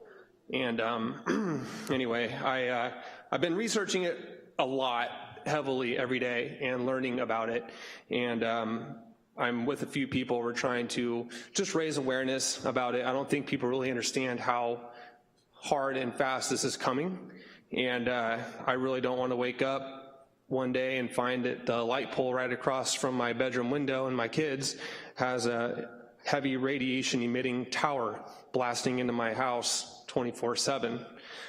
Please, if you guys could just find it in your hearts to try and help us continue the moratorium, or at the very least, how can we change the zoning to keep it out of our residential neighborhoods? It's coming up in front of all of your houses too. It's not gonna be exclusive to certain areas. It's literally gonna be everywhere. And this has been said by everybody in the industry itself. So there is no definitive answer as to whether these new close proximity, ultra high frequency towers are safe or not. So we just need to do some testing. Thank you. Kevin Conway, followed by Emery Dan. Good evening. Excuse me. Good evening, Mayor and council members. First, I want to thank you for what feels like some strong movement and commitment to addressing the climate crisis. My reason for speaking tonight is to ask that the motion regarding the all-electric ready ordinance be brought to the council before October 7th, which is when it is scheduled on the calendar that Mr. McGlynn is referring to. As I understand it, the reason that it is scheduled late in the year in October is that the staff is looking into other options or different options for moving forward, and they want to make sure they get things right. They're looking into the possibility of working with other cities to adopt an all-electric REACH code, all-electric that is, and also they want to understand more about the pending building codes, which will become effective in January of 2020, and then they're considering the all-electric ready ordinance. But there's no reason not to move ahead with this ordinance now. It will not preclude the city from taking the other two actions. And most importantly, the work's been done on this ordinance. The stakeholders have been met with, RCPA and Sonoma Clean Power have been consulted with, and all that's necessary now is to bring the motion before the council so that all of the people getting permits now and who are building now can benefit from this powerful and very cost-effective ordinance. Santa Rosa's leading the state on this idea. All electric ready is a unique idea. Other cities are looking into it based on what we're trying to do. It's been included in discussions with the California Codes and Standards Commission because of our work. So I strongly urge the council to consider putting this ordinance up for discussion on an agenda well before October 7th. Thank you. Thank you, Kevin. Emery Dan, followed by Shelley Brownlee. Thank you, Council. I don't envy your jobs because so many different concerns are there. I am very concerned about the 5G rollout that is happening. It's been said that it will be similar to living in a microwave. Now, there may be different opinions about it, but the testing has not been done that is needed, and I'm also a past president of the Sonoma County Beekeepers Association, and it is having a serious effect on wildlife and especially honeybees. The honeybees exposed to microwave radiation do not return to the hive. They get disoriented. They don't understand because they're focused on natural electricity in the environment and gravitational forces and so many things that they are dependent upon for returning to the hive, for foraging, for doing things like that. And it's a serious concern that if they're exposed to microwave radiation like is coming, we're gonna be losing hives similar to the colony collapse that's already happened. And that will affect our agriculture very seriously. So anyway, I do appreciate you listening, and thank you that you can consider. I've written a couple of the council members already, but this is a serious concern for the future, not only of our wildlife, but also for future generations and our children. Thank you. Thank you. Shelley?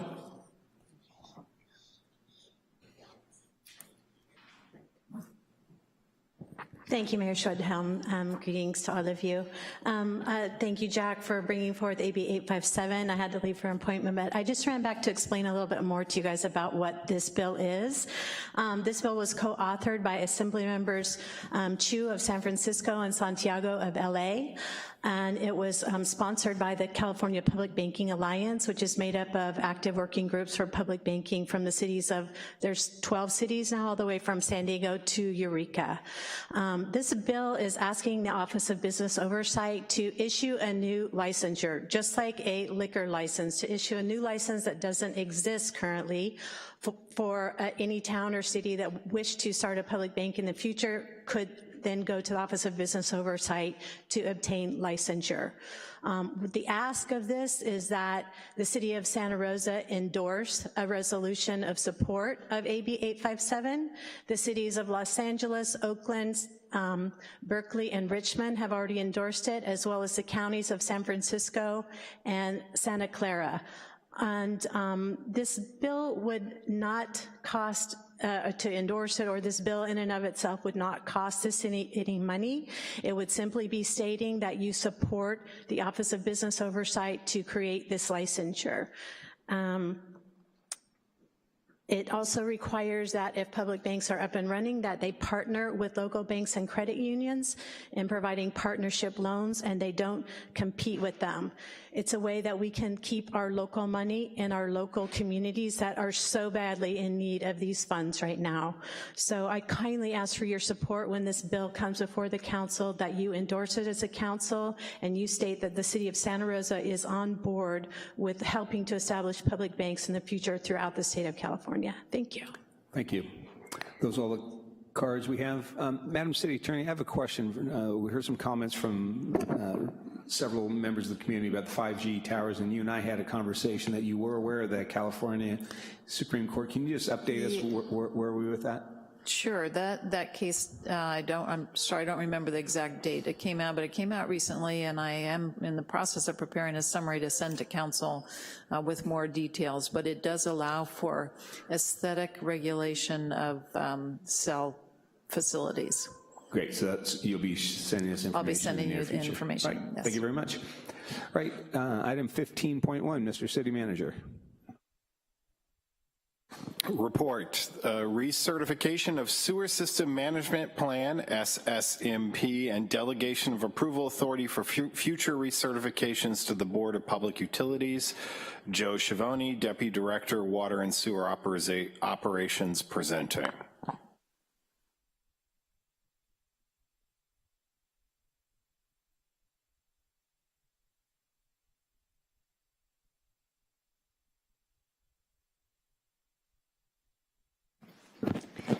Mayor Schwedhelm, members of the council, good evening. So we're here today seeking your approval for the recertification of our sewer system management plan. It's the 5-year recertification, or also known as our SSMP, and requesting that you delegate future approval authority to the Board of Public Utilities.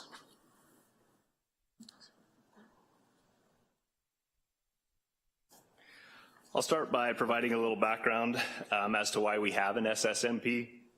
In 2006, the State Water Resources Control Board adopted order number 2006-003. The State Water Resources Control Board regulates the sanitary sewer discharges and other activities that could potentially degrade water quality throughout the state.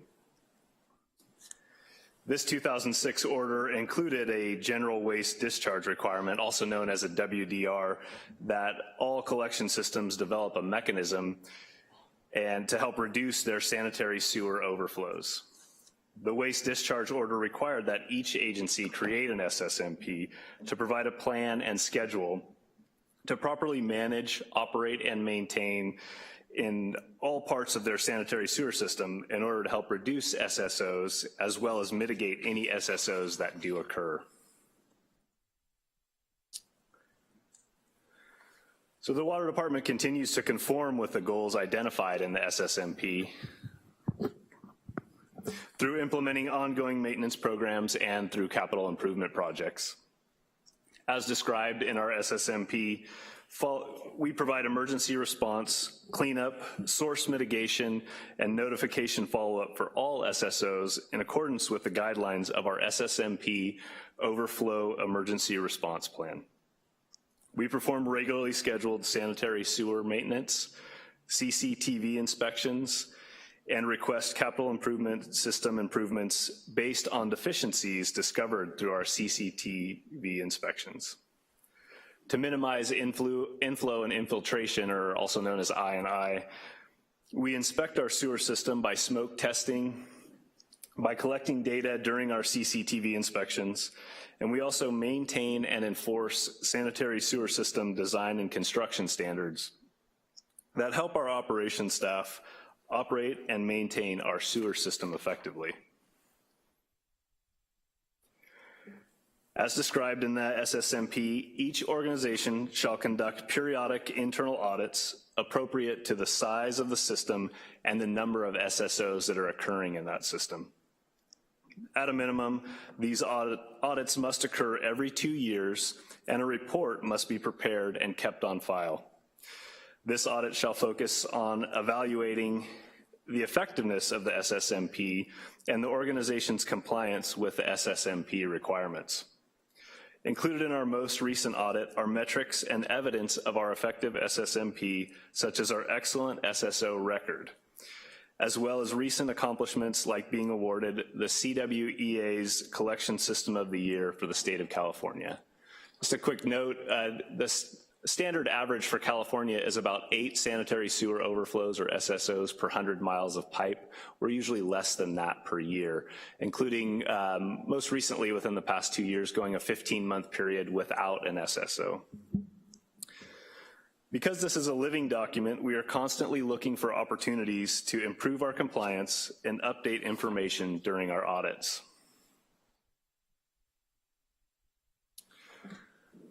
So what's changed in 2019? Well, as I mentioned, this is a living document, and it's intended to be a living document by the state. They expect changes to be made continually without going to the governing board every time there is a change that's made. Thus, the requirement for the 5-year recertification be brought to a public, to be brought before you, excuse me. We are continually updating staff, org charts, contact information, as well as system statistics and data.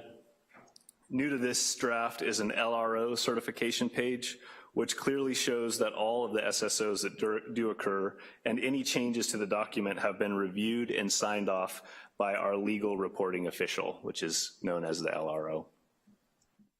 There's an appendix which contains a change log.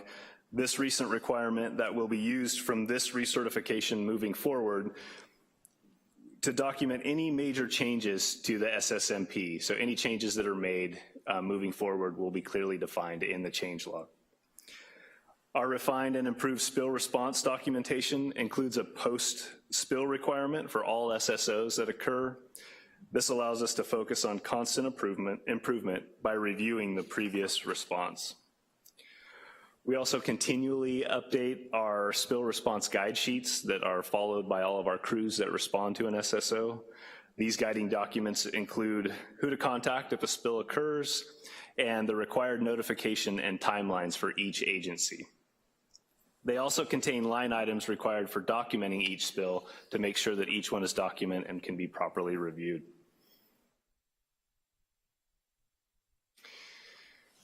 So why the 5-year recertification? The WDR requires that the SSMP be recertified at a public meeting every 5 years. They also require that any significant operational changes or program changes be included in the recertification. Fortunately, we do not have any significant operational changes. As I mentioned earlier, we are very proud of the award-winning document, and using it as our guide has helped us achieve an impressively low SSO record.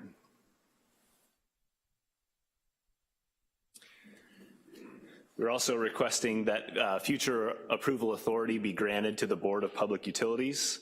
Section 25 of the City of Santa Rosa Charter grants the Board of Public Utilities general policy authority and direction over management and operation of the city's water and sewer utilities.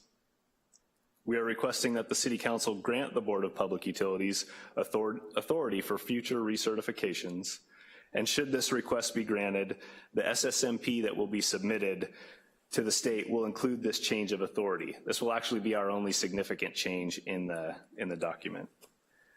We believe granting this authority to the board should create a timelier process that meets the requirements of the WDR as well as the city charter.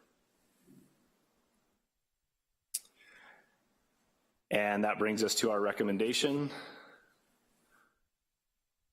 And I would be happy to answer any questions you may have. Thanks for that presentation, Joe. I appreciate all the acronyms you've added to all of our vocabularies. Council, questions? See none. Do we have any cards on this item? No, we don't. Ms. Fleming, this is your item. I would like to bring forth resolution of the Council of the City of Santa Rosa approving the recertification of the sewer system management plan as required by the State Water Resources Control Board, order number 2006-0003, statewide general waste discharge requirements for sanitary sewer systems, and delegating approval authority for future recertifications to the Board of Public Utilities, and waive further reading of the text. Second.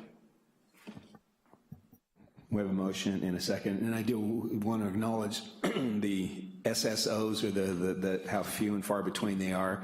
It is something that not many members of the community know, but I know the 7 of us up here really appreciate the efforts that you and your whole team, whole department do, because it's not by accident. You guys are rock stars in this world. So with that, Council, your votes. And that passes unanimously. Thank you. Excellent. Thank you. Have a nice evening. Mr. City Manager, 15.2. Item 15.2, report, approval of the preliminary 2019-20 sub-regional system operating and maintenance capital improvement and debt service budget and allocation of costs. Kimberly Zanino, Deputy Director, Administration, presenting.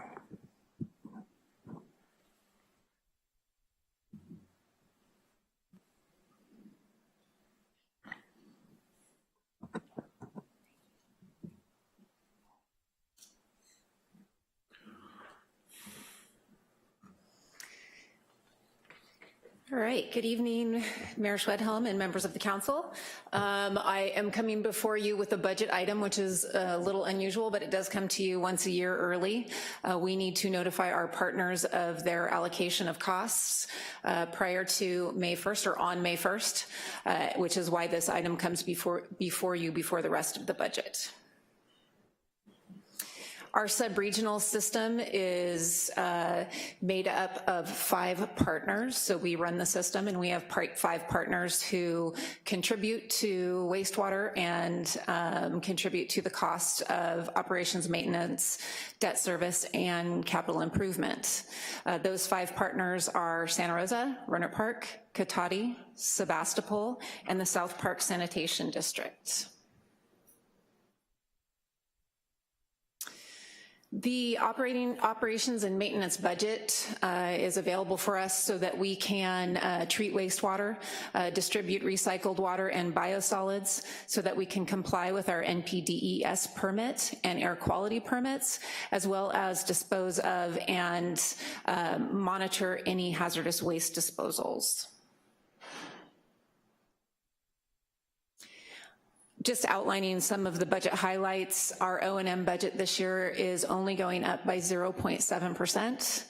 We are increasing our CIP by $1 million. That's the cash funded portion of our CIP. We have agreed with our partners to be increasing this cash funded CIP every year by $1 million. This will help us to incur less debt as large projects come along in the future so that we can have less debt and have less debt service moving forward. Our salaries are down by 1.7% in the sub-regional system. I have here listed only 1 position is deleted, but we're actually removing 2 positions, as well as moving some support staff to the administrative fund. Benefits are up 1%. Electricity, we are projecting at about a 10% increase this year. And then our vehicle expenditures are up quite a bit this year, mostly because garage fees are going up, but also there's kind of a sweet spot when it comes to vehicles, which means old vehicles need a lot more maintenance, newer vehicles need a little bit of maintenance. In the middle there, they're not getting quite as much, and we have some definitely older vehicles that are requiring a little bit more, and we have some newer vehicles that require that first initial maintenance that's required on them. Here we're just providing you with a breakdown of where the dollars go. At the bottom of this list, you see that there are miscellaneous revenues, which I will talk about on a later slide. And then this is just a graph for you showing the same thing, but in a graph form. This next slide shows you a breakdown of the entire operation and maintenance budget and the CIP budget. You can see at the top there is our operating expenditure request. We have a small debt service that's included also in the total, the $6 million for the cash funded portion. There'll be a slight decrease in our operating reserve compared to what we had for last year's operating reserve, and that's based on policy. We do a 15% of our operating reserve is what we're required to keep. And then at the bottom there, you see that the less of the miscellaneous revenues that come in, that $37 million is then distributed between the partners based on flow ratios, and I'll get into those in the next couple of slides. As I have discussed with most of you, the miscellaneous revenues are actually increasing this year. The biggest increase that we are seeing by quite a significant amount is for our high strength tipping charges. This is because we've made improvements and changes to our high waste strength discharge program, as well as opening up some new opportunities as well. We're really proud of this because this means that there are less trucks rolling on the ground, less trucks driving down to Oakland to do this dumping, and they're able to do it here. We are trending actually a bit higher than the 1.8 million that we're projecting, but we are not going to project that we'll receive more revenue next year on that because Petaluma is likely going to be opening a discharging station as well. So we expect people who are coming up to us will be going to that plant instead. So this chart just gives you what our flows are, what they have been over the years, what this year's percentage rates are. This is what will be used to distribute the operation and maintenance portion of the budget. And then this is a new piece for you just for this year at this point. It was requested by one of our partners that we consider doing a 5-year average on the cash funded CIP. So this year for a 1-year deviation, we have agreed, and all of the TAC members have voted, as well as the BPU members have voted to recommend that we look at the CIP cash funded portion of the budget and distribute it by a 5-year flow average instead of a single year. This is consistent with our 5-year CIP plan, whereas O&M we budget every year and we spend every year. This cash funded CIP, we have a 5-year plan for CIP, and so that doesn't get spent on a yearly basis. This will smooth out a lot of the up and down or larger fluctuations in the distribution of those funds. And then this chart just gives you the total breakdown. So it's showing you what the total contribution was for last year for each one of our partners, the O&M budget distribution this year, the CIP contribution this year based on that 5-year average flow, the debt service, which is completely dependent on when debt was incurred, and it is applied by debt schedules, so that does not change based on flow. I will mention that we did do a bond refunding, and so we will be seeing that debt service number come down. We are going to see a net savings of about $1.8 million in debt service based on that refunding that we did. So we'll start to see those numbers come down a little bit.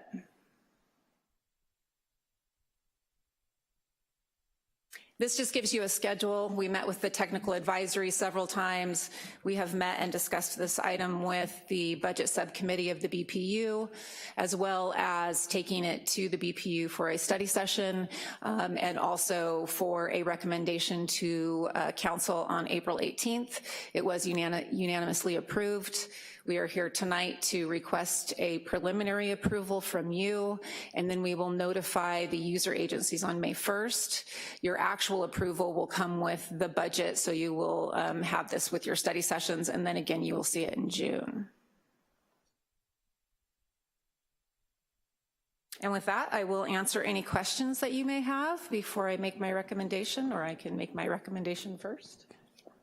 Let me read the recommendation first then. It is recommended by Santa Rosa Water staff, the Regional Water Reuse System Technology Advisory Committee, or Technical Advisory Committee, the Board of Public Utilities, that City Council by resolution approve the preliminary 2019-20 Regional Water Reuse System Operating and Maintenance, Capital Improvement, and Debt Service Budget, and the allocation of costs for the purpose of notifying the participating regional water reuse user agencies of their allocation of such cost by May 1st. Great, thank you for that presentation. Kimberly, council, questions? May I just say thank you for the preliminary meetings to go over this. It really speeds up the process, and gives us an opportunity to really discuss in detail some of the issues that we have, our concerns or questions that we might have when we get a lot of information like this. So thank you very much for the preliminary conversation. I also appreciate that, but I do have a question that I didn't get a chance to ask. On the estimated regional miscellaneous revenues, second item is interest on pooled investments, and we went from about 490K down to 100K. Is there that's somewhat of a significant reduction in revenue. You just wanted to talk about pooled investments in this topic. Slide 8. We go back up to that one. All right, so I'll have to look into that one, but I believe that has to do with one of the properties that we own and not collecting interest from our partners. We do sometimes have, and we have in the past, loaned money to purchase properties, and when those loans get paid off, we're not getting that interest anymore. We're actually loaning them money, they're paying us back, so. Okay, you could just send to me offline. That. Okay, great. I think the mayor wants to know why the pooled investments dropped off. Once they stop paying us, because they've paid off. I was making a water pun. Okay. And I was trying to ignore them. Okay, we have one card on this item. George Uberti. dove into that one.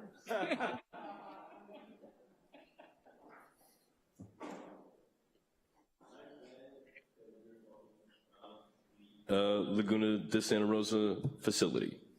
I'm really glad because I think we need to talk about what goes on at that facility, because whatever it is, it's not cleaning our water. Now I harp on this a lot, but you know, that's because you're supposed to do what we say, right? It's how democracy works. Input goes in and then like output comes out. So I'm gonna keep being the input until you start being the output, all right?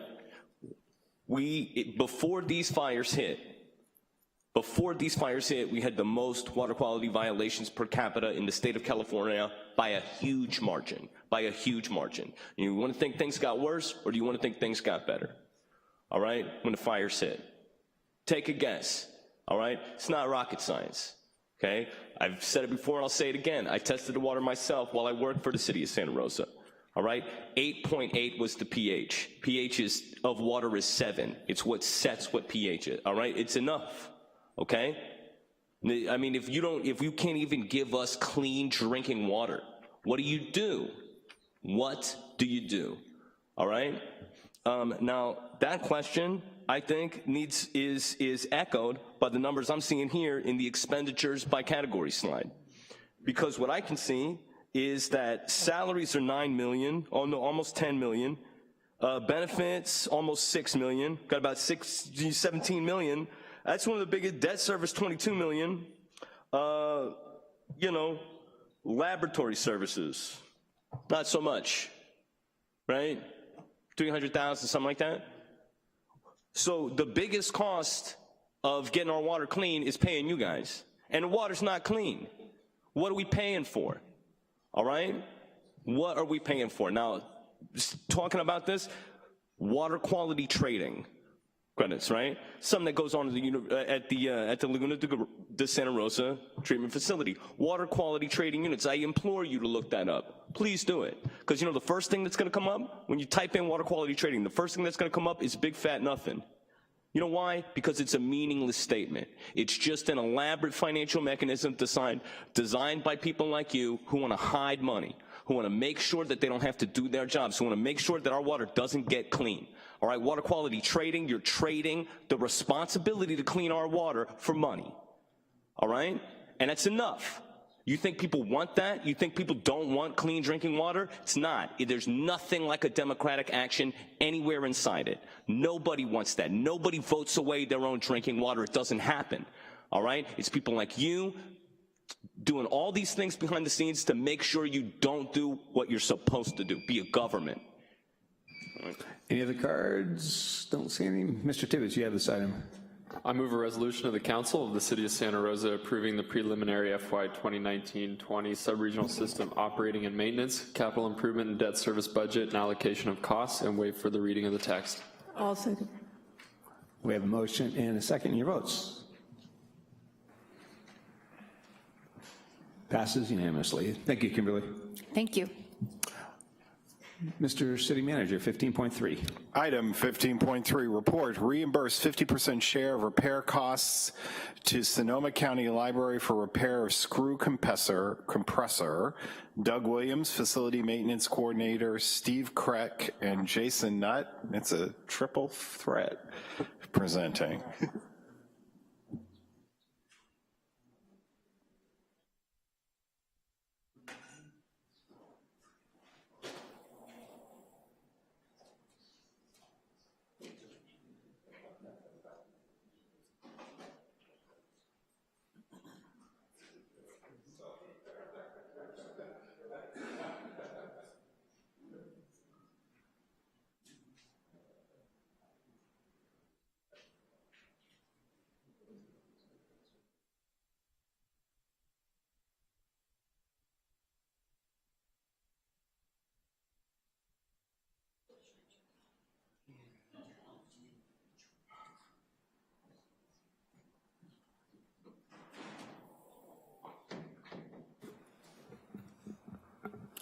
Mayor Schwedhelm, council members, thank you for hearing us this evening. We're appearing before you today with representatives from the Sonoma County Library. We have Ann Hammond, the library director, and Dave Tachiva, the facilities manager for the library. This evening we have two matters to discuss with you. Number one, the library seeks reimbursement for a capital repair at the Central Library. And number two, there is limited documentation governing the relationship between the City of Santa Rosa and the Sonoma County Libraries.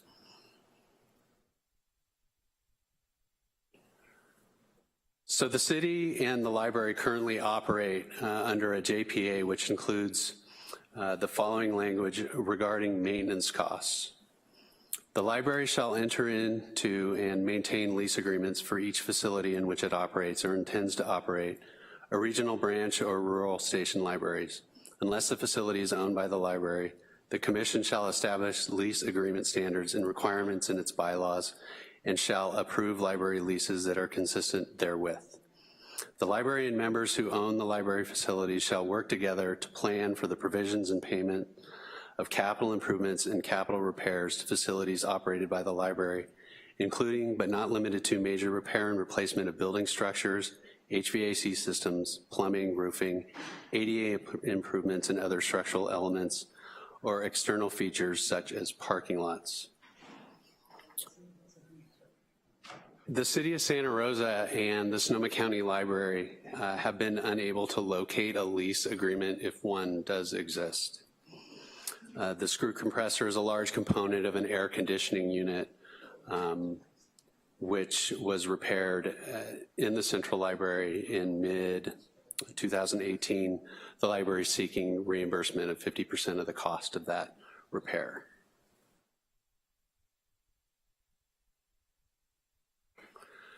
The JPA provides no authority for city staff to reimburse the library.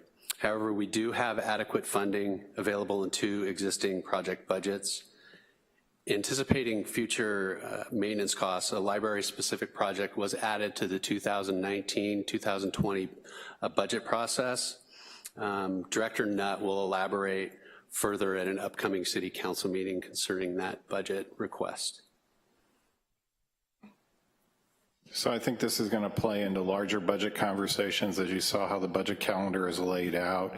And I've mentioned before, you know, the challenge is we have facilities, we have assets, we have a request outstanding from another group to fund a facility and or participate in O&M of another facility, and we don't even have a full agreement on how we're going to manage this facility, and we're not even talking at this point about another place that we have ownership, which is the Sonoma County Museums.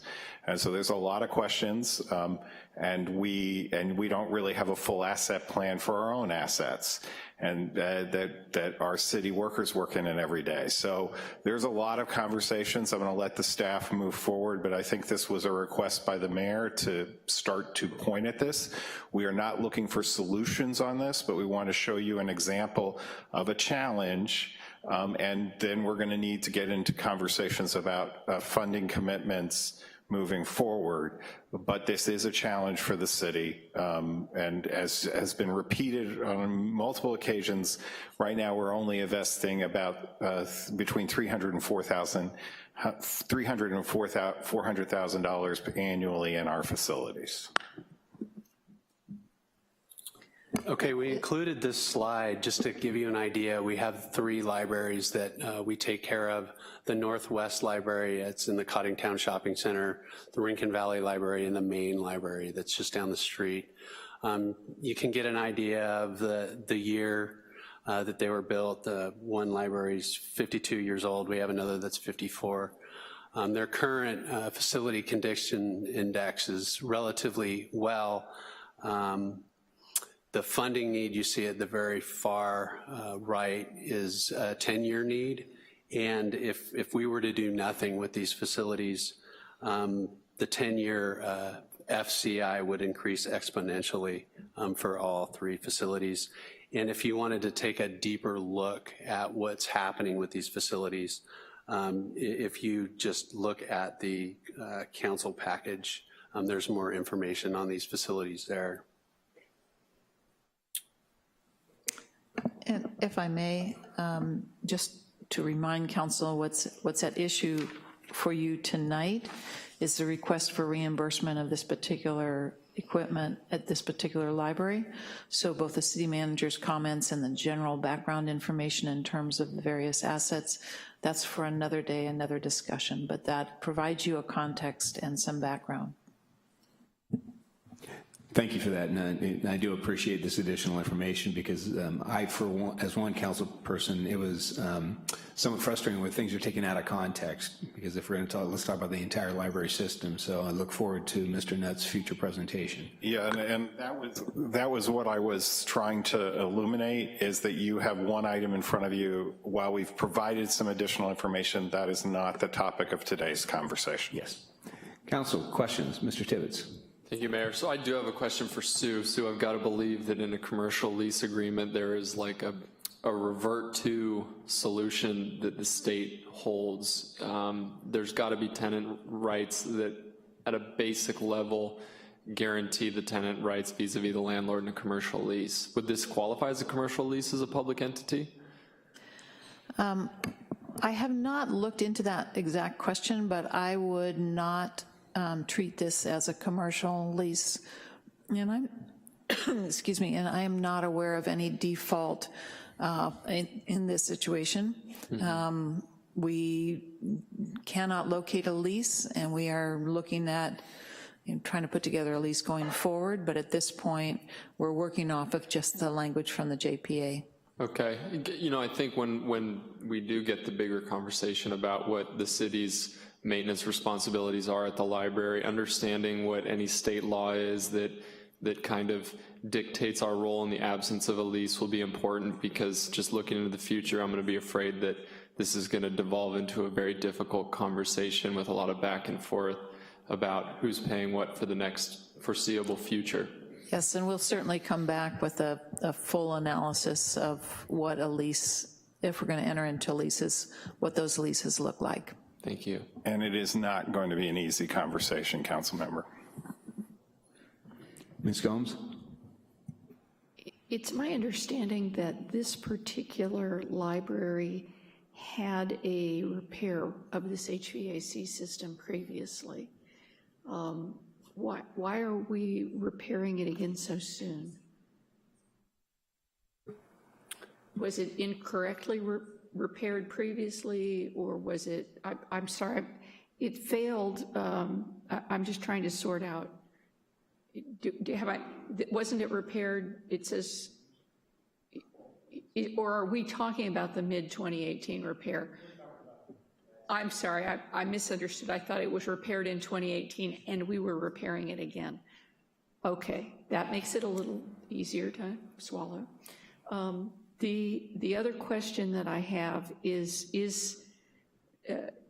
have we had any discussions lifespan of this particular facility? Because are we repairing this item?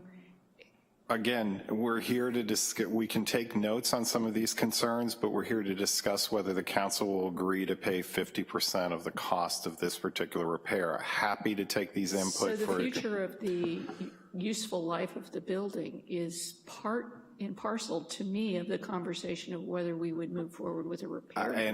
You're facing but you're facing some of the struggle that staff is facing. There are longer term conversations here. We're recommending a payment of this, but I don't know if we can answer that specific question this evening. Okay, my final question is, it's my understanding this is not coming out of our general fund, but there are CIP dollars set aside for this purpose. Is that correct?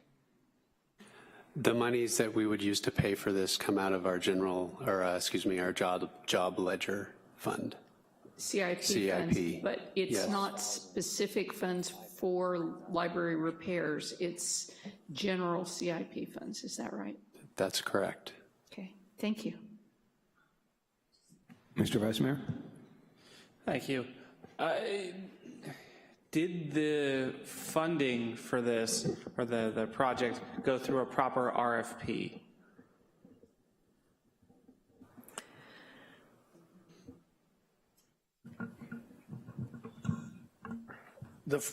The original funding went through our policies, which did not require an RFP, but did require 3 quotes.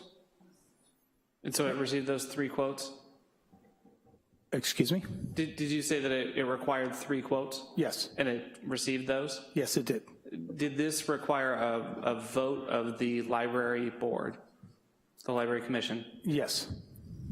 And it was voted unanimously in support? Yes. Okay. Ms. Fleming? Yes, pardon my my newness to the situation. Do we typically reimburse at the rate of 50% for expenses incurred by the library for repairs?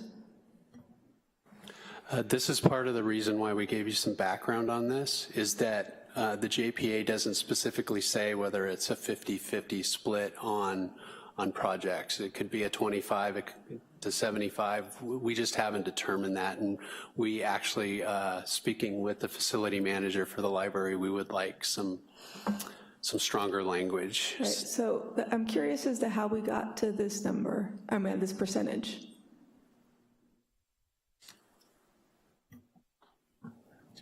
Pre-2008, we did have a maintenance agreement with the city of Santa Rosa that split the cost. And the city of Santa Rosa managed the fund, and we both contributed equal amounts to that fund on a fiscal year basis. So that's where the 50 came from. All right, thank you.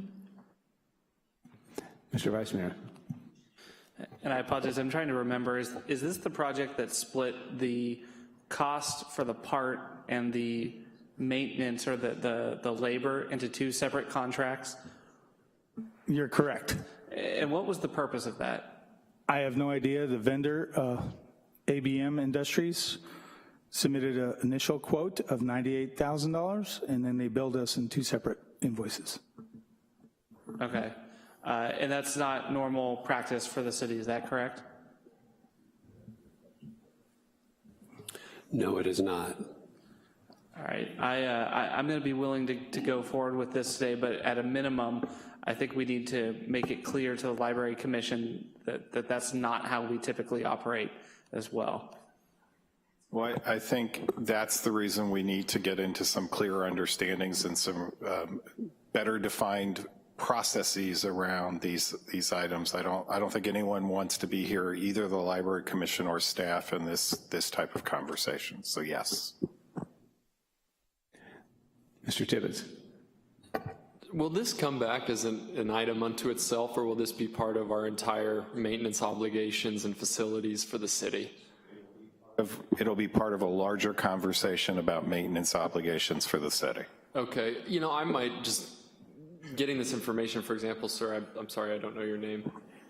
Dave, you know, bringing forward that information about the maintenance agreement is really helpful in really understanding what the past history is in our relationship with the predecessors who preceded us, as well as all of you, or maybe you were there at the time, but understanding the history is going to be important, looking at our relationship with the library in the future. And so if we do go with kind of the broad facilities maintenance look, I just want to make sure that we give, you know, the amount of time to the library that they deserve for the work that they do, and that we really do a deep dive into the history, and this isn't just a arbitrary hacking up of what we think is our fair share and is their fair share. So we're committed to having those conversations, but again, there is a lot of gray area here, including how the JPA got formed and some of the expectations out of the JPA. All righty, we have one card. Tom?